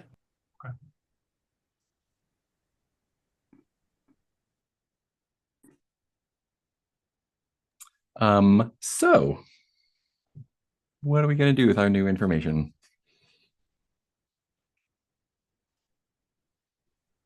play Shadowrun. Mr. Johnson's got you a contract for the autofac. Open the door and start blasting. No kidding. Don't That do is that. not how you play That's- Shadowrun. No, I was talking about right now. That is how you lose Shadowrun. I got a radiation gun. Open the door, Phaedric. I mean, Don't don't open the door. I mean, it'd be cool if we could sort of, come to some sort of functional agreement with and or fix reprogram the autofac. But I do have a wand that lets me read intention, but I kind of feel like it might it might just tell me like, oh yeah, this thing wants to consume you. I mean, assume that's what it's gonna do. Yeah, but this is a biomantic autofac, right? So it's designed to, from what we've seen of the things around the area, it is experimenting on life forms. And for instance, when the carpet sat on Aderon's head, which makes no sense in the normal course of English conversation, but when the carpet sat on Aderon's head, and it didn't seem malevolent or anything. no, and that had just like the drop of blood vomish. Like it wasn't a vom, but it was like, oh, like it had great Yeah. grandpa Aderon had a fling with a vom once. Yeah. So, and from Aderon's point of view, since they do in fact have nanites as part of their constituent being, Aderon's more sympathetic to nanites in a general sense. Now, on the other hand, if this thing is producing some of the vomes that are trying to take over the Actively world. trying to take people over. Yeah, I mean, if there's value in trying to stop that process separate from whatever other value there might be. I agree. I think we should attempt to investigate this just to get a better idea as to what we're up against. I think with that 18 you got there, I think you can you get a fingerprint off of it basically. Not that you can trace stuff exactly back 100%, but like it feels like a different flavor. Like you don't have 100% certainty, but it feels like this is like maybe a different Vom strain than the ones you encountered. Right. Okay, so this isn't this isn't the Vom strain that affected what was her name? Yeah. Sorry, I'm hopping over the NPC sheet. Farfallon. Farfallon. Yeah, good old Farfallon. It's Right. yeah, well, she's dead. So we've encountered at least as of now, 3 different Bohm strains because the pool is not the same. Like Farfallon was, She was kind of serving the pool, but I don't know if that was her. I don't know if that was her origin story. She I think was she had already been. the pool, kind of like a, Yeah, like yeah, a fungus. she was already affected and was drawn to the pool. right. So I'll say if our goal is to figure out what we can like how we can solve this peaceably, maybe then we could try to get to the actual autofac. I have the diagnostic wand, and that would at least let us be able to figure out what this autofac is trying to do. Of course, to actually get in there, we're gonna have to like open that door and like deal with those like flying walrus guys. Right. And that puts us automatically in antagonistic stance with the autofac because I'm guessing those are guardians. That's my guess as well. Yeah, I think going in through, I think going, I think you're right, Adiron. I think attempting to assess the situation via the noosphere is probably the smart choice. It's still going to be dangerous, but I don't think it's going to run the risk of releasing a bunch of directly releasing a bunch of dangerous monsters into the world. Yeah. Looking at the diagnostic or the schematics you have of the facility, it's also possible that if you could get to where the asshole gerbils are, you could also get in through there somehow. Right. Huh. I wonder. I suppose it's also possible that in the Is asshole is gerbils is that area what's written on the map? Asshole asshole gerbils. gerbil asshole gerbils. No, they didn't want to get the no, they didn't want to get censored, so it's a dash hole gerbils. Um, yes, it's possible that over there the Tinkers have, even if they're not using it, it's possible that there's some kind of like direct interface panel or Right. something. I this just makes me think. I had some middle school students. I teach middle school sometimes, and I mentioned Beldam was an old insult, which of course all the kids immediately were like, yes, and they all started calling each other Beldam. Love it. So it is possible that Adron could slip past the gerbils. Possibly. But I don't think anybody else can. And as far I, as yeah. like direct interface panels go, I think with your glove, you can interface with what's here to, as easily as if you were physically there. Okay, that was going to be my next question. Yeah, you have pretty full access to the systems of this facility. Yeah, you had a really good roll that one time. And the glove is really good. Mhm. Had to. Well, the price is pretty high, so Oh, actually, wait. You haven't used your new toy, Ooh, what's the new toy? oh the helmet. the helmet that allows one to communicate with ultras. Ooh. Well, and also to potentially scan them. If you change the dial, change the settings, you might be able to. This is ultra, I guess, is the question. Well, it wasn't just for ultras though. It has settings for different consciousness levels. That's true. I mean, it might be risky, but it might be interesting too. My favorite con type of thing. Oh yeah. Oh, I'm with you. And I think maybe that might be phase two of our plan. I think phase one, I think we should just do some. I think we should try to do some like simple reconnaissance. Mhm. If Adiron, if you could help us sort of bring our consciousnesses into the noosphere between that and I would imagine would retain access to the glove even if we were, Yeah. you know, even if my mind was exploring, my body was still like fused with the gloves and could presumably still use it. Yeah, I imagine the glove would be part of the interface to the. Yeah. So Adoran says to all the people who are not going to be participating, we are going to be gone for a while. If you could make sure we are safe, it would be most appreciated. Are there any You have our swords.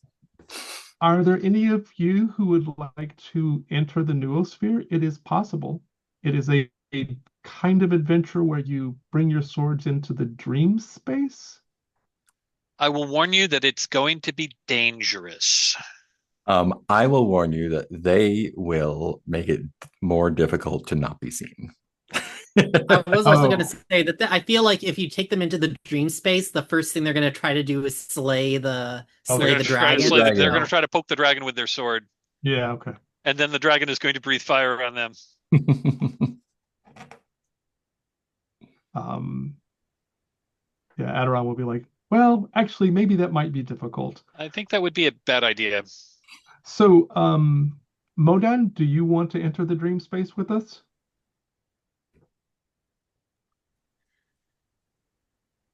Is there, yeah, again, I'm not sure the details of where I'm of most use. Am I of the most use in there with you or out here? I think your bodies will be safe for the most part, unless something disastrous happens, which I don't anticipate. Well, then, Rolling 3 ones in a row. Something real bad would have to happen. perhaps my pleasantness can come into use in the noosphere. Maybe you could be our negotiator. Hi there. Might I interest you in beans? Noospheric beans? So, but between Adoran and Alba Negra, we can create a tea that very easily gets everybody into alternate consciousness. So it's just a question of You know who do the we want to one bring. thing that could improve your biological constructs? I think we're gonna. Is I think we're gonna find out. Yeah. I'm sorry, I didn't hear the answer. Oh, I just meant beans. Yeah. yeah. Obviously. Oh, Really? They improve everything. okay. Seeing as you're the narco general, I thought you were going to say drugs. So who is gonna? No, I'm good at taking drugs. I'm not good at selling them.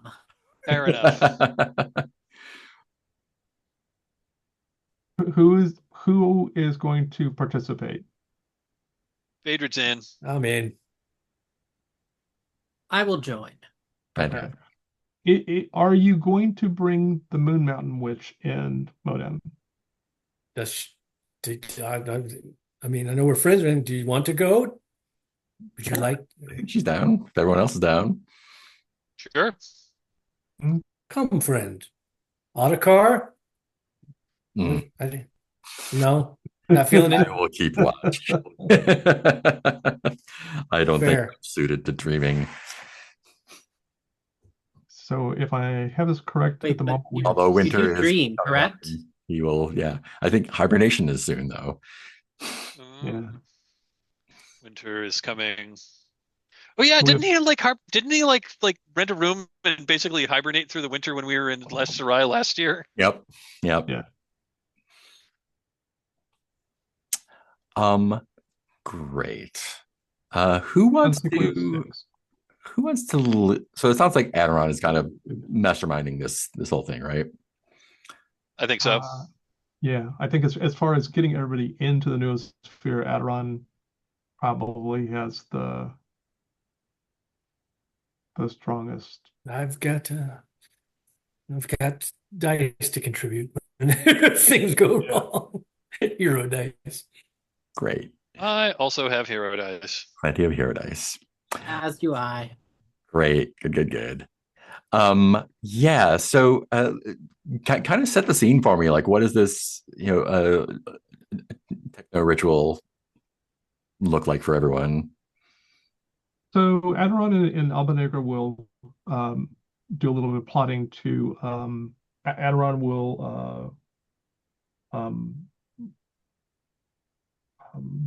bring out some of the shoe cakes that help Aura, and then will take a good tea to help you uh, relax, and then Alba Negra will spike it with some psychotropics, which she always has with her, and basically we'll sit around in a circle. This is traditional, and we will pass the teacup from person to person, and I think uh,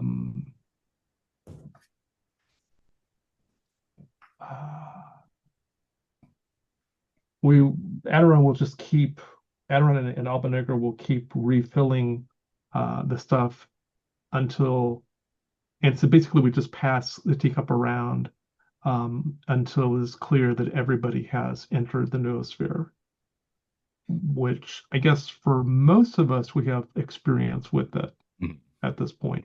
Yeah, Modan's probably got the least experience with entering the noosphere, would be my guess. probably. I Yeah, don't think I've ever been. yeah. Modan, can I get a aura check from you, just straight up? Aura check, just like a vibe check. Yeah, it's like a vibe check.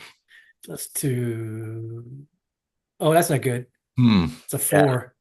I'm Wow. freaking out, man. I'm freaking out. March into the noosphere. And everyone else, I think like the movie of this like is from your perspective, and it's like the person having the bad trip at the party. Um, yeah. So I think like everyone else, I think It's everyone fisheye else is lens mostly plus cool. the Yeah, plus the tilt shift effect. everyone's a dinosaur. uh, yeah, it's very I'm gonna start radiation gunning people. I don't have it. Very Shit. disorienting, very unpleasant. Not damaging, but like super not fun for you. Oh, I don't like this. Um, So Adiron will drift over to Modan and take their hands, stare in their eyes, and say, "Breathe, calm, I think breathe." Modan is going to take a Oh. burden, dreamsick. Can And I vomit in the noosphere? yeah, Adhikar is doing some cleanup on the outside. Clean up an aisle for. But yeah, you're in. So it is.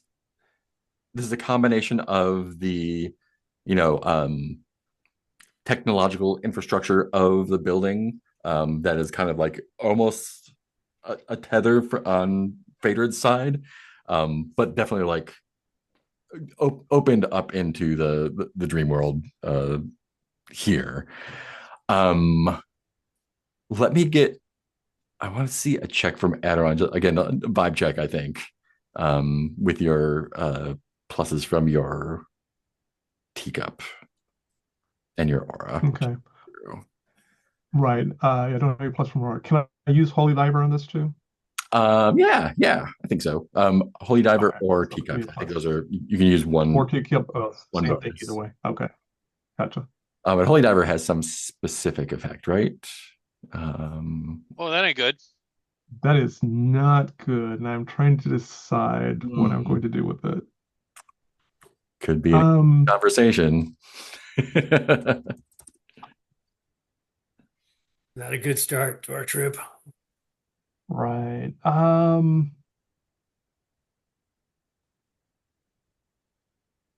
yeah, Holy Diver is the portal one.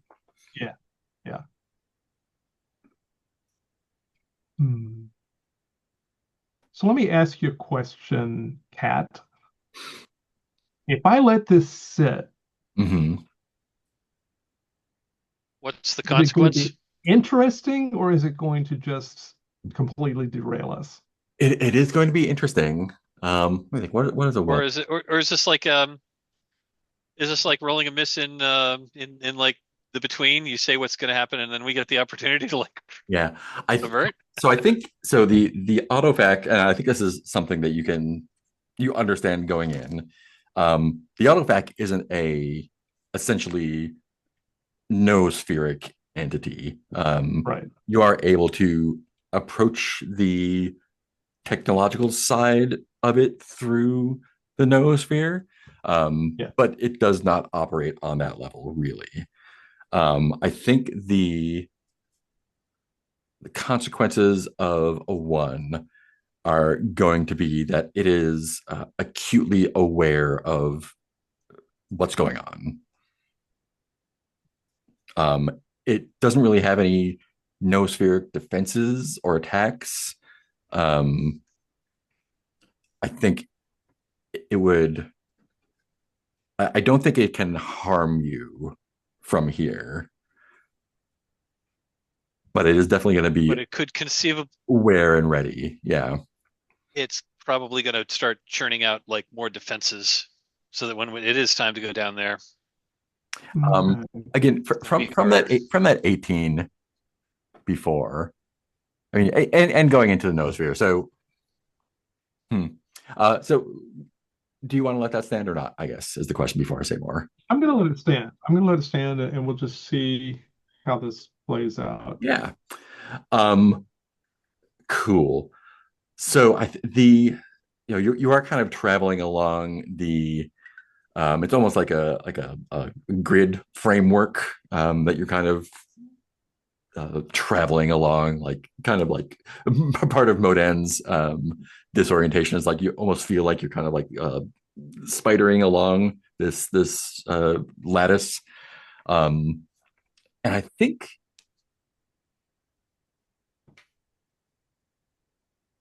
yeah, Aderon, you had that sense of vastness below before, right?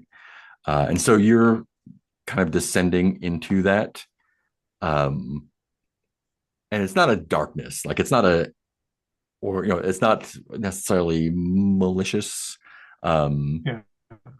but I think you do, it is overwhelming in the sense like you've entered a dense fog bank where the fog bank was the thing that you were looking for, kind of. It's a little bit disorienting because you still have the lattice to orient yourself with of the framework of the facility. Um, but and I think Fader is doing the diagnostics of trying to find you're seeing where the input points are to the autofac and getting stuff around there. I think even with this roll, with your glove, you can tell the autofac is still active, is still attempting to crank things out. I think the best description would be like cancerous, like not malicious, but malignant. It is attempting to grow and produce as much as possible, but it is constrained by the physical space that it is in. Um, and it's doing its best. And Um, what can I can we tell what it's producing? yeah, I think from like the manifest and fingerprint and stuff, it's uh, it is designed to produce food, which probably right now is not great. Um, and it's also programmed to produce. And again, this is kind of like I think Favorite kind of interprets it as like trade goods, but looking through like the manifest of like what's going on there, it's just like useless, like the wish version of Timu, right? It's like the most useless crap junk. So like bad corrupted food and garbage thing. Bad corrupted food and like box like garish garish like garish boxes for like useless things that don't actually contain any Yeah, things. exactly. And as you're kind of like Like, poking around and getting the lay of this, um, are you familiar with the Moby Dick cover where it's just like the eye of the whale, like the person?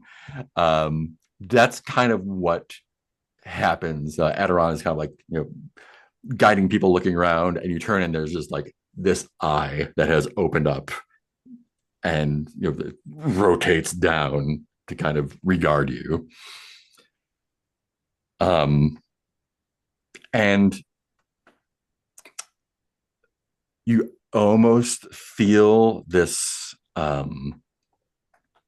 this etheric inhale, as if it is gathering resources to figure out how to speak to you. And I think Aderon and everyone else like kind of feels this. You expect this. It feels like this kind of like earth-shaking voice is about to manifest.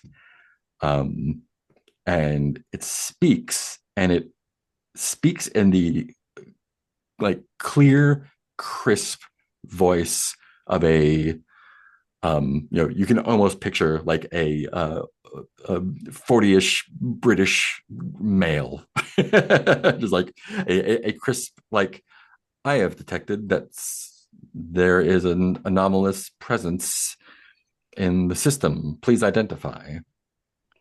Greetings. Aderon sits down, pulls out the teacup, because this is how it is done.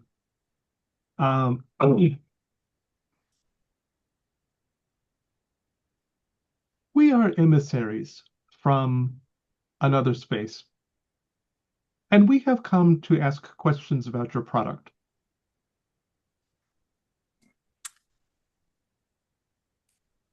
Continue.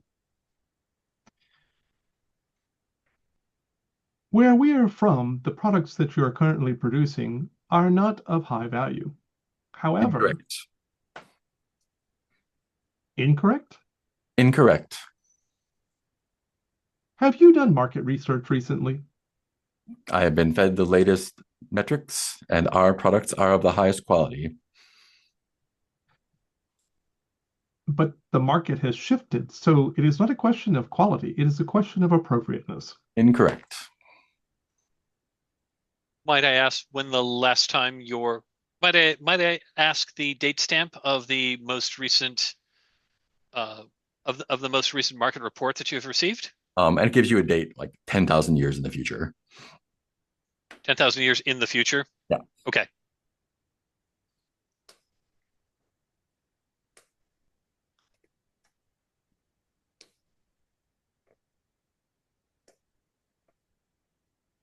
Interesting. I have detected that the emissaries are material. Verify. We exist on multiple planes, yes.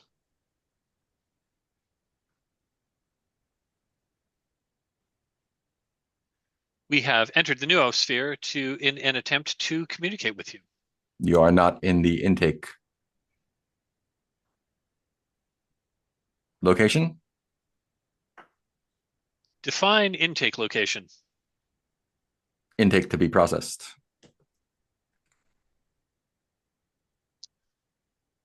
I've got the glove. I pull up the map of this facility. Mm-hmm. Would you please indicate where the intake region is? And it's like in the center of the lower level there. The center of the lower level. Okay.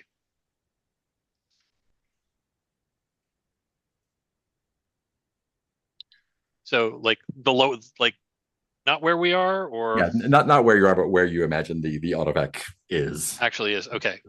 It's like a loading dock sized area. Got it. Like you can zoom in and it's like, oh yeah, that's where it processes material, organic and otherwise, to make its stuff. Got it. No, we are not in the intake facility. Please present yourself to the intake facility for processing. I take it if we were to present ourselves to the intake facility, you would use us as raw material to produce more goods? Correct. Right. Well, I guess we will get. Processing facility is in recycle mode. Right. What are you currently recycling? Product. The product that you've most recently put out? Correct. Have the buyers collected any product recently? No, just recycled.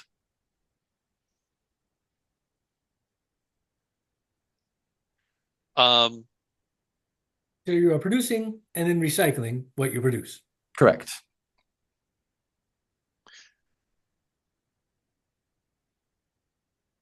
how would how would you change what you are producing? I would not.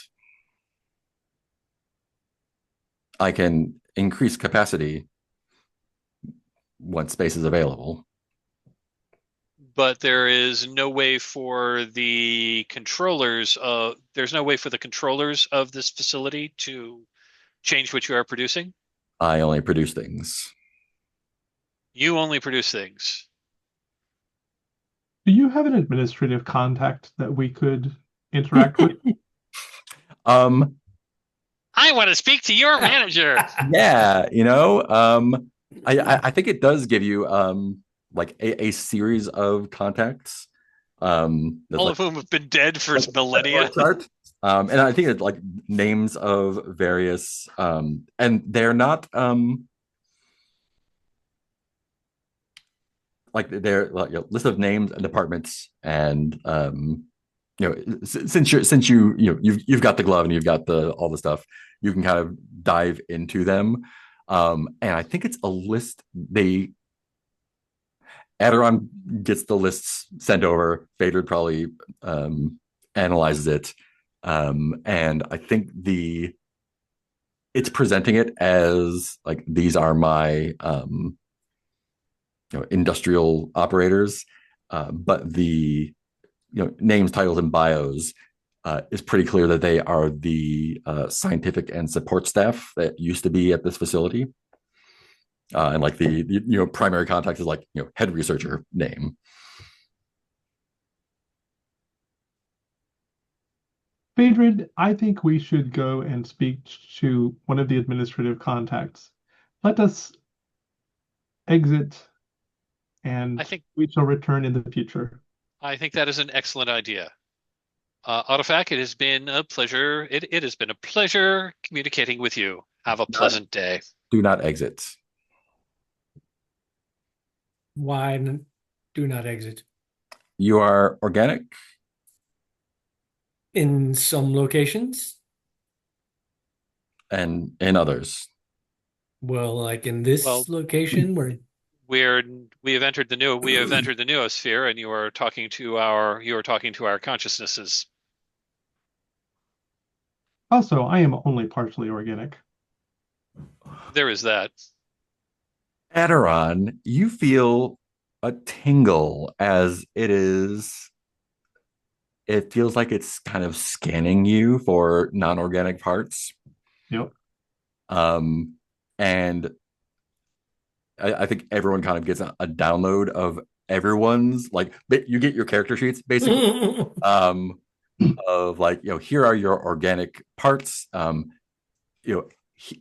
and here's a list of upgrades everyone could get, extensive and increasingly bizarre and incomprehensible, and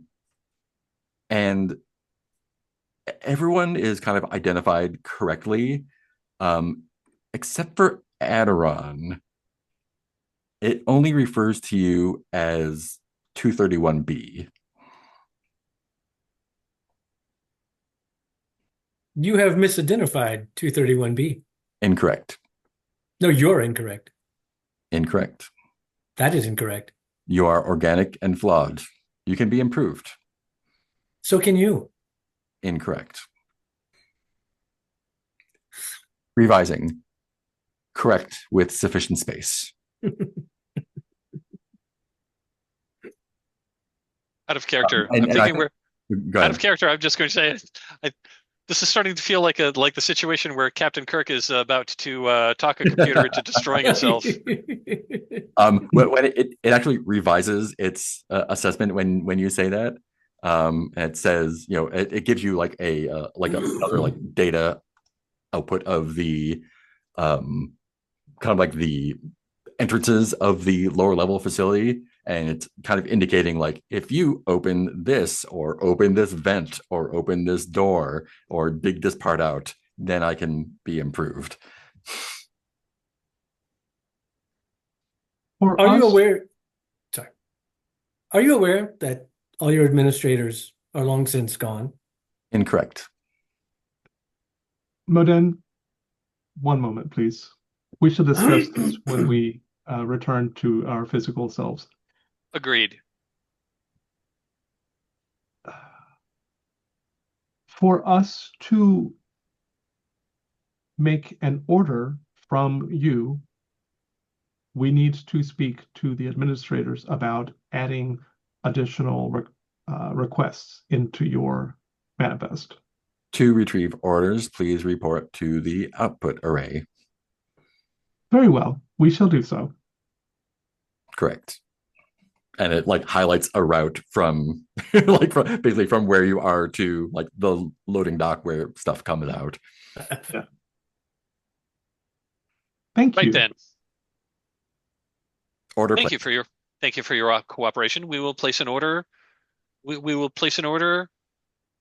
Uh, we uh, we will begin the process of placing an order. Correct. And at this, I think it might be a good time to leave. Cool. And you can, there's no problem disengaging or anything. It doesn't have any way to keep you from doing that. It definitely knows that there's more raw material available, though. Yeah.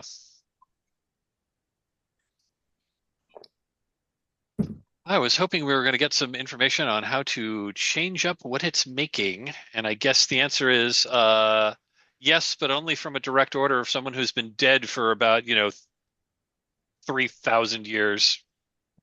I believe you're incorrect about that, Phaedrid. Oh, do you The think we could? administrator's biological form is not the key ingredient. It is the administrator's system identification that is the key ingredient. Oh.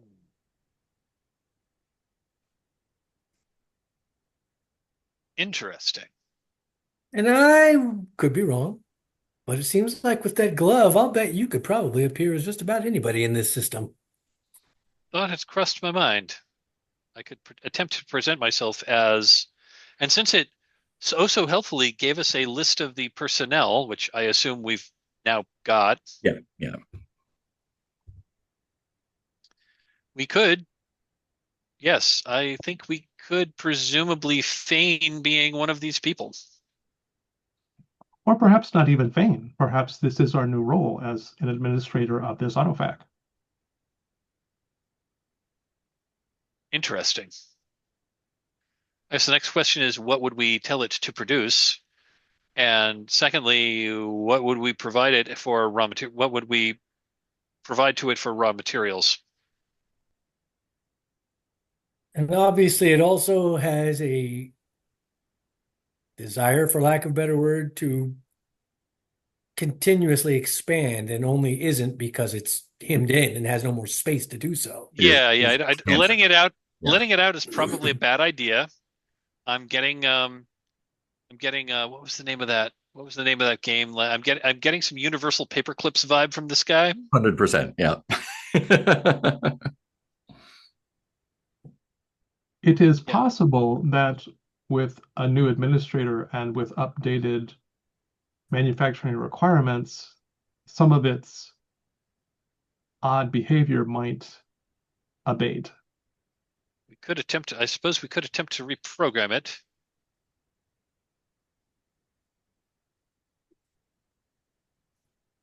Again, not exactly my strong suit, but I might know. So Albanegro speaks up. Um, I know you probably don't believe this, but I can actually work on machines too. I don't just do fantasies. And then she steps back into the shadows.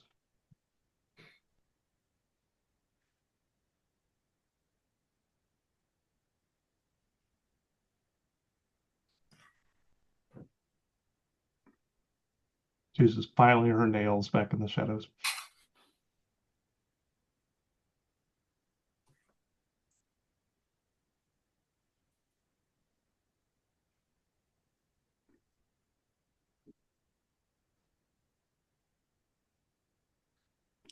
It is also possible that if we had administrative access, you would have more information about what the capacity and um, purposes of this autofac are. That is true.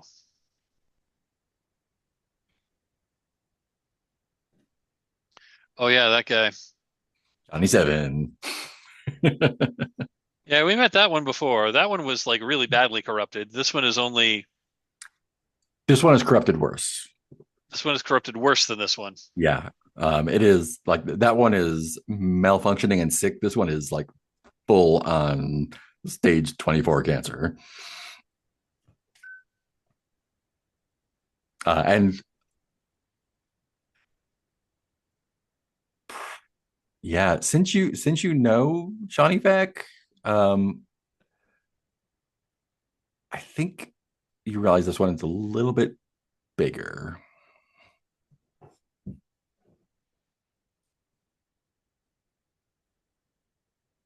Got it.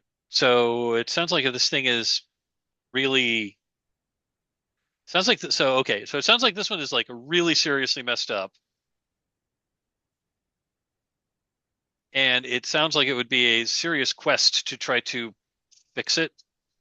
To fix it, yes. And Yeah. Yeah, it definitely seems like deactivating is the more deactivating is probably what we want to do. Shut it achievable down. result. Yeah. Yeah, shut it down. Because this thing is incredibly dangerous. Ah, we should have asked it about the flying walruses. See if it knows about those. And I think you all would have remembered this, but the Redlander party, the dwarf, Yeah. they were looking for a tomb of a machine.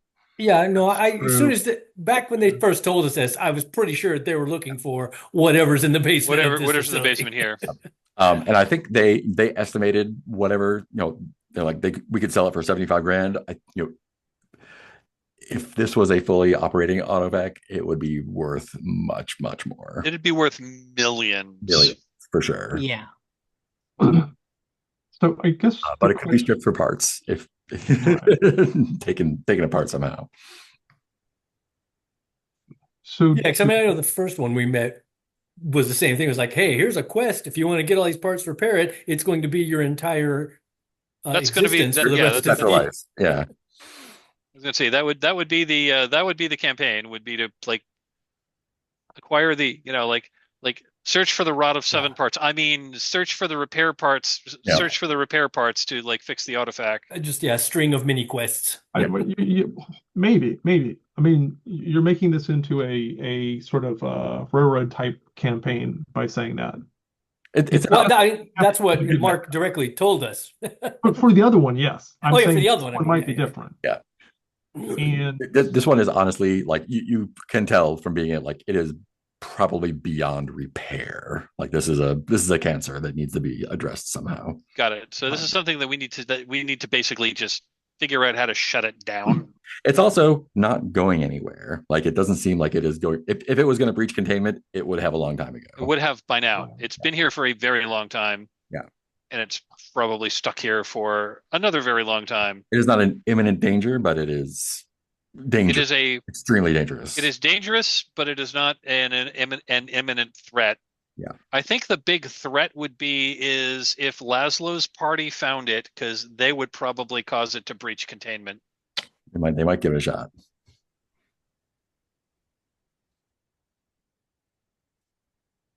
Which luckily, at least so far, they don't seem to be on the trail. They do not know where it is. No. We've seen their map. I remember, and like this area was not really like It was they had I X's mean, everywhere but where you're looking. the other thing we could do is like point them in the direction of that other autofac. Yeah, maybe. So That would be valuable information for sure. do we, is it, can we tell from the information that we have if there is a way to either turn off and or power down this autofac? Um, Not from the information you have. It's We would have unclear to. how it's powered, in fact, Yeah. but it is. I wonder if it's got one of those like portable. It's probably got one of those like portable like fusion reactor things like that egg thing that the The like that egg Aquaman, thing that yeah. the giant octopus gave us in like session 4. Yep. That you gave to the satraps, I believe. Yes, we sold it to the satraps because they Mhm. told us it was extremely dangerous and if we shook it too hard it would explode and take out everything in like a quarter-mile radius. Yeah. Good thing they have that now. They seemed nice. Yeah, they're nice. Yeah, So, we only sold the satraps a weapon of mass destruction. sure. So now that we have our own weapon of mass destruction, are you going to try and get into the administrative part of the system or not? I think that's a yes. I think I'm going to try to and looking at time, this might be a next time thing. Yep. But yeah, I'm thinking that it might be. I think it might be cool for Phaedra to attempt to basically create a fake identity to make himself appear to be the chief administrator Yeah, that's my thinking too. to hopefully convince the autofact to at least temporarily shut down. At Or least that's the like, goal. yeah, like you said, I mean, I was thinking along the same lines as you said. It was sort of the cliche, convince the robot to self-destruct or something to that effect of, maybe you convince it needs to run a self-diagnostic and or whatever because you're the administrator or something to do Yeah. with your role as I would like to administrator. point Yeah, out that with the glove, you don't have to have a single ID, so you can be both a new administrator and the previous administrator True. accepting the new administrator in. You could be all the administrators, the Then whole you don't have to panel. convince anybody of anything because you're just like, hi, I'm Bob, your chief administrator, and I'm, adding this new person into the system. I'm creating a new. I'm an admin with Yeah, admin level privileges. I'm creating a new admin. you have an Yep, account. exactly. Yeah. Cool. Well, let's break here. We are almost at time. I had a different time zone in my head for some reason. Cool. Yeah, and we'll pick up there from last time. I think let's see. I think everyone's gonna get 150 XP here.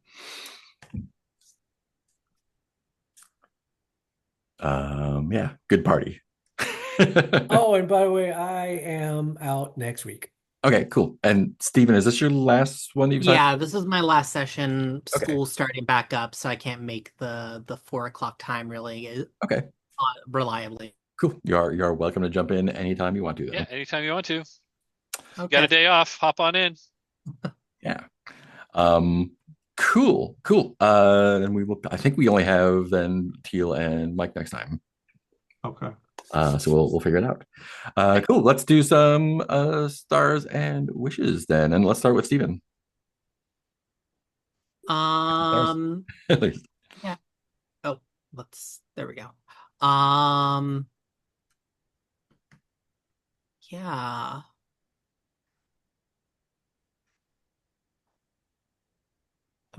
There's something I was thinking through though. I was thinking about. I will just say I for TL I do like the tea serving.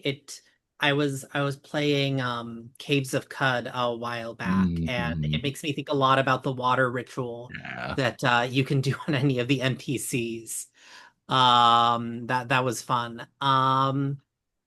Yeah, I the AI this AI was entertaining, and yeah, I had fun. I think that probably EVG probably isn't quite my tea. I don't know if I would as a player be interested in playing more of it. But it was interesting to get a feel for it Awesome. the new edition. Yeah. Cool. Thanks. Cool. Let's do Mike. I'm just going by my screen. Sure. Yeah, stars all around. Yeah, Teal, I loved I loved you taking point on trying to figure out how to communicate with this thing. That was really cool. Yeah, Steve, it's been great playing with you. Sorry you have to leave, but also, yeah, I mean, if this kind of wasn't your thing, then this is probably, I mean, not every game's for everyone. And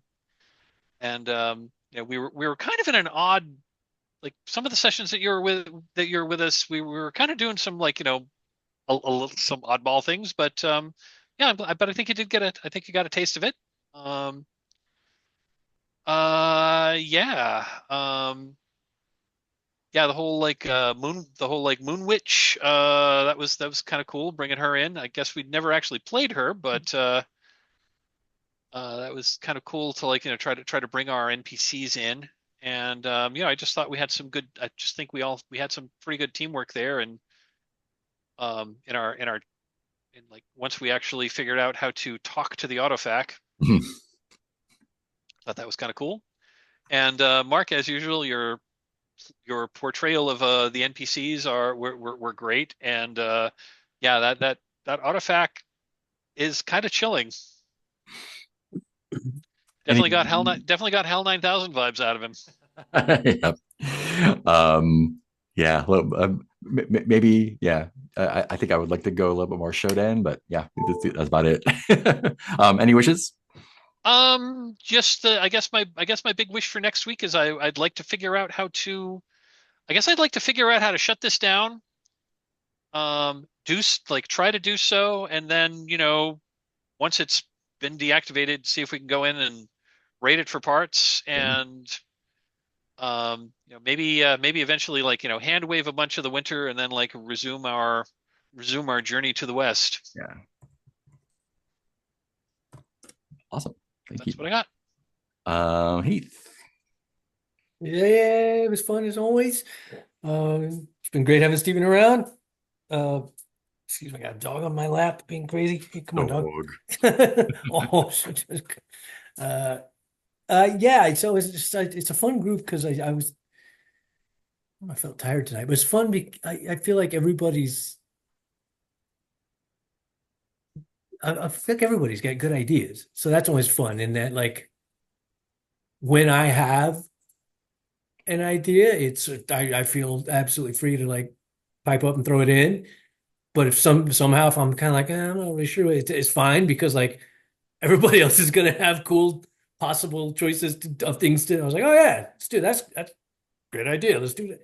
So it's just to say it's freeing, and that like when you feel it, you can toss in, and if not, everybody else is gonna have an interesting story turn or choice to follow. So it's keeps it very chill and laid back in a fun way. Yeah, I'm glad we're back to the dungeon, and then like I said, I kind of knew we'd be finding something huge in the basement. Now we know what that is. Oh, also definitely props to Teal for. I mean, I know my gut instinct. This is one of the ways I feel in which we're opposites. That's not a bad thing. Just I never want to let a one lie. If I get a one, I'm like, nope, hero die. We're not doing that. But like in this instance, I definitely think they ended up being better because like I don't know. That's how we ended up communicating with it, basically, because it saw us and was like, hey, what you doing poking around here? I'm gonna talk to you. And so like it ended up working out. But also Mark's real good about telling us like this is what's it'll be an interesting complication, or if you keep this one, it's just gonna fuck you. That's what's gonna happen if you keep the one. So it's nice to know, like interesting complication versus like don't keep the one because there's literally nothing good that's going to come of it. If you were physically interfacing, it would have been a different story. If we were physically interfacing, we would all be a bunch of cardboard boxes now. Yeah, I love Phaedra's glove. I like that's still interested to see what this $7,000 artifact is we have. Mm-hmm. There's a lot of things going on. There's a lot of things going on. And Yeah, I'll be out next week, so I guess Modan is just recovering sick in the corner from this Dream stupid. sickness. I'm like, oh, that sucked. I hated that. I'm gonna go vomit. Thank you. Um, Do you have any wishes? I think I was like, yeah, I mean, we did better this time about like, trying to get the our various NPCs more involved and have them do things. I mean, I know sometimes it's just, we got this, like right now, four player characters trying to do stuff. But sometimes I just don't even think about it. And it's like afterwards, like, oh, like Autocar didn't even say a word this episode because we didn't even think to ask him or talk to him or whatever. And so just, yeah, I'm always someone who's interested in playing with all the toys, as it were. Mhm. So I'm like, I wonder what all these various people around us how they can factor in our stories. But not a big deal, just in more possible interesting avenues. That's it. Cool. And Teal. Um, it was a lot of fun, and definitely, Mark, you do a great job of keeping us interesting uh, personas to interact with. That was definitely, and the physical description too of the flying, floating walrus Mhm. creatures. That was really interesting too. Um, I really love this game, and Stephen, can I ask you a question? I realize Yeah. I'm just curious. Is it is it the setting that you're not comfortable with, or is it the weird way that we play? Because we definitely have a very particular style. Um, no, it's not really either of those. It's the kinds of more systems and games I enjoy. Mhm. Mm. Like it's I think I'm not as like excited about like the character development side of games. So like, oh, I get more stuff and more XP. I'm kind of like that's not as interesting to me. Yeah. Okay. Yeah. I also struggle with a lot of, I struggle with playing a lot. I love running this. I've struggled playing OSR games myself. So I totally get it. Yeah. Well, I could. So, I mean, I find this game works for me because I'm not playing it like an OSR game. Mm. And this is something that I, would try to do playing Dungeons and Dragons or whatever, which is to try and um, have my character's development follow the story as it evolves, which is one reason why I have a bunch of XP that I haven't spent because I'm trying to figure out what makes sense in terms of the character's development between Aderon and Alba Negra and also hallmarks and whatever else. Um, and obviously, like if you weren't running the game this way, I would not take all of those ones because there are certain people who Yeah. if they were running like if this was like if this was a grim dark OSR game, You drop your those sword on guys your are dick. Yeah. bad. Yeah, That's no fun for anyone. I mean, yeah. I'm I sure it's mean, fun for some people, just not me. yeah. Honestly, if somebody ran it in an entertaining way, so when I run Shadowrun, I treat um, ones not as uh, like I don't do critical failures. I do glitches. Yeah, yeah. So everything just takes the story sideways, Yep. which is so much more It's like interesting. rolling a miss in a PBTA game. That Yeah. doesn't mean you Yeah, failed it. That doesn't mean you failed at the thing. It just Just means means the something story isn't bad going your happened. way. Yeah. yeah, yeah. Like Or something additional. you're the master thief, and you successfully snuck into the base and to the enemy base, and you like roll a miss on your safe cracking roll. Does Yeah. that mean you can't figure out how to open the safe? Hell No. no. No, you open the safe, and the thing that you are going to look for isn't there, and instead there's a note from the big bad that says, "Ha ha ha ha ha! Yeah, Your princess is in another castle." Yeah, that really clicked for me in like kind of like bringing bladesy type of stuff into like the first time I ran. I think it's the first time I ran Morkborg, which is like it's very just like very swingy, very like, oh, you miss and nothing happens. I'm like, no, like you're dirtbags, but you're still like competent adventurers, or else you wouldn't be here. So it's not that you fail because you're bad. It's like you fail because the other guy's a badass, or because something unexpected happened, or whatever. How did you you rolled a miss on the attack. How did you underestimate your opponents? Exactly. Yeah. Yeah. I would like to clarify, when I say glitch, I mean glitch. Like I do not take it as a negative necessarily. I take Yeah. it as segues. Yeah. Yeah. And the different it's a different feel or flavor. So the glitches sometimes work out in the player's favor, but it changes the direction of the story. Yeah. And but so I I really, of course, am enjoying this game, and so I also I feel pretty comfortable at this point with um, I feel like we've sort of established a pretty strong identity. Mhm. We we try to negotiate a lot. Um, we use commerce as a kind of uh, sort of So, as a way to ameliorate conflict. Yeah. And I think yep. that's really interesting. We can resort to violence if we have to, but going to violence, that is absolutely our move of last resort. Yeah. Like when all else fails, that's when that's when we pull the guns out. Yeah. Yeah. Do you have any wishes? My wishes are twofold. One is I'm still trying to make sense out of how to do research in a way that's not overly complicated, Right. because my inclination is to overly complicate it. Um, and then my other wish is a counter wish to the favorites, which is I don't want to take parts out and sell them. Uh, Adron would like to see if there's a way. I am perfectly fine having a long-term goal of trying to rehabilitate this autofac, Hmm. because it would fit in. If we could rehabilitate this autofac, this definitely could work with the whole being empire concept. I just feel like this is because it's obviously got the ability to do biomantic transformations. Mhm. This is just such a like a valuable resource. It needs to be fixed, sure, but it's such a valuable resource.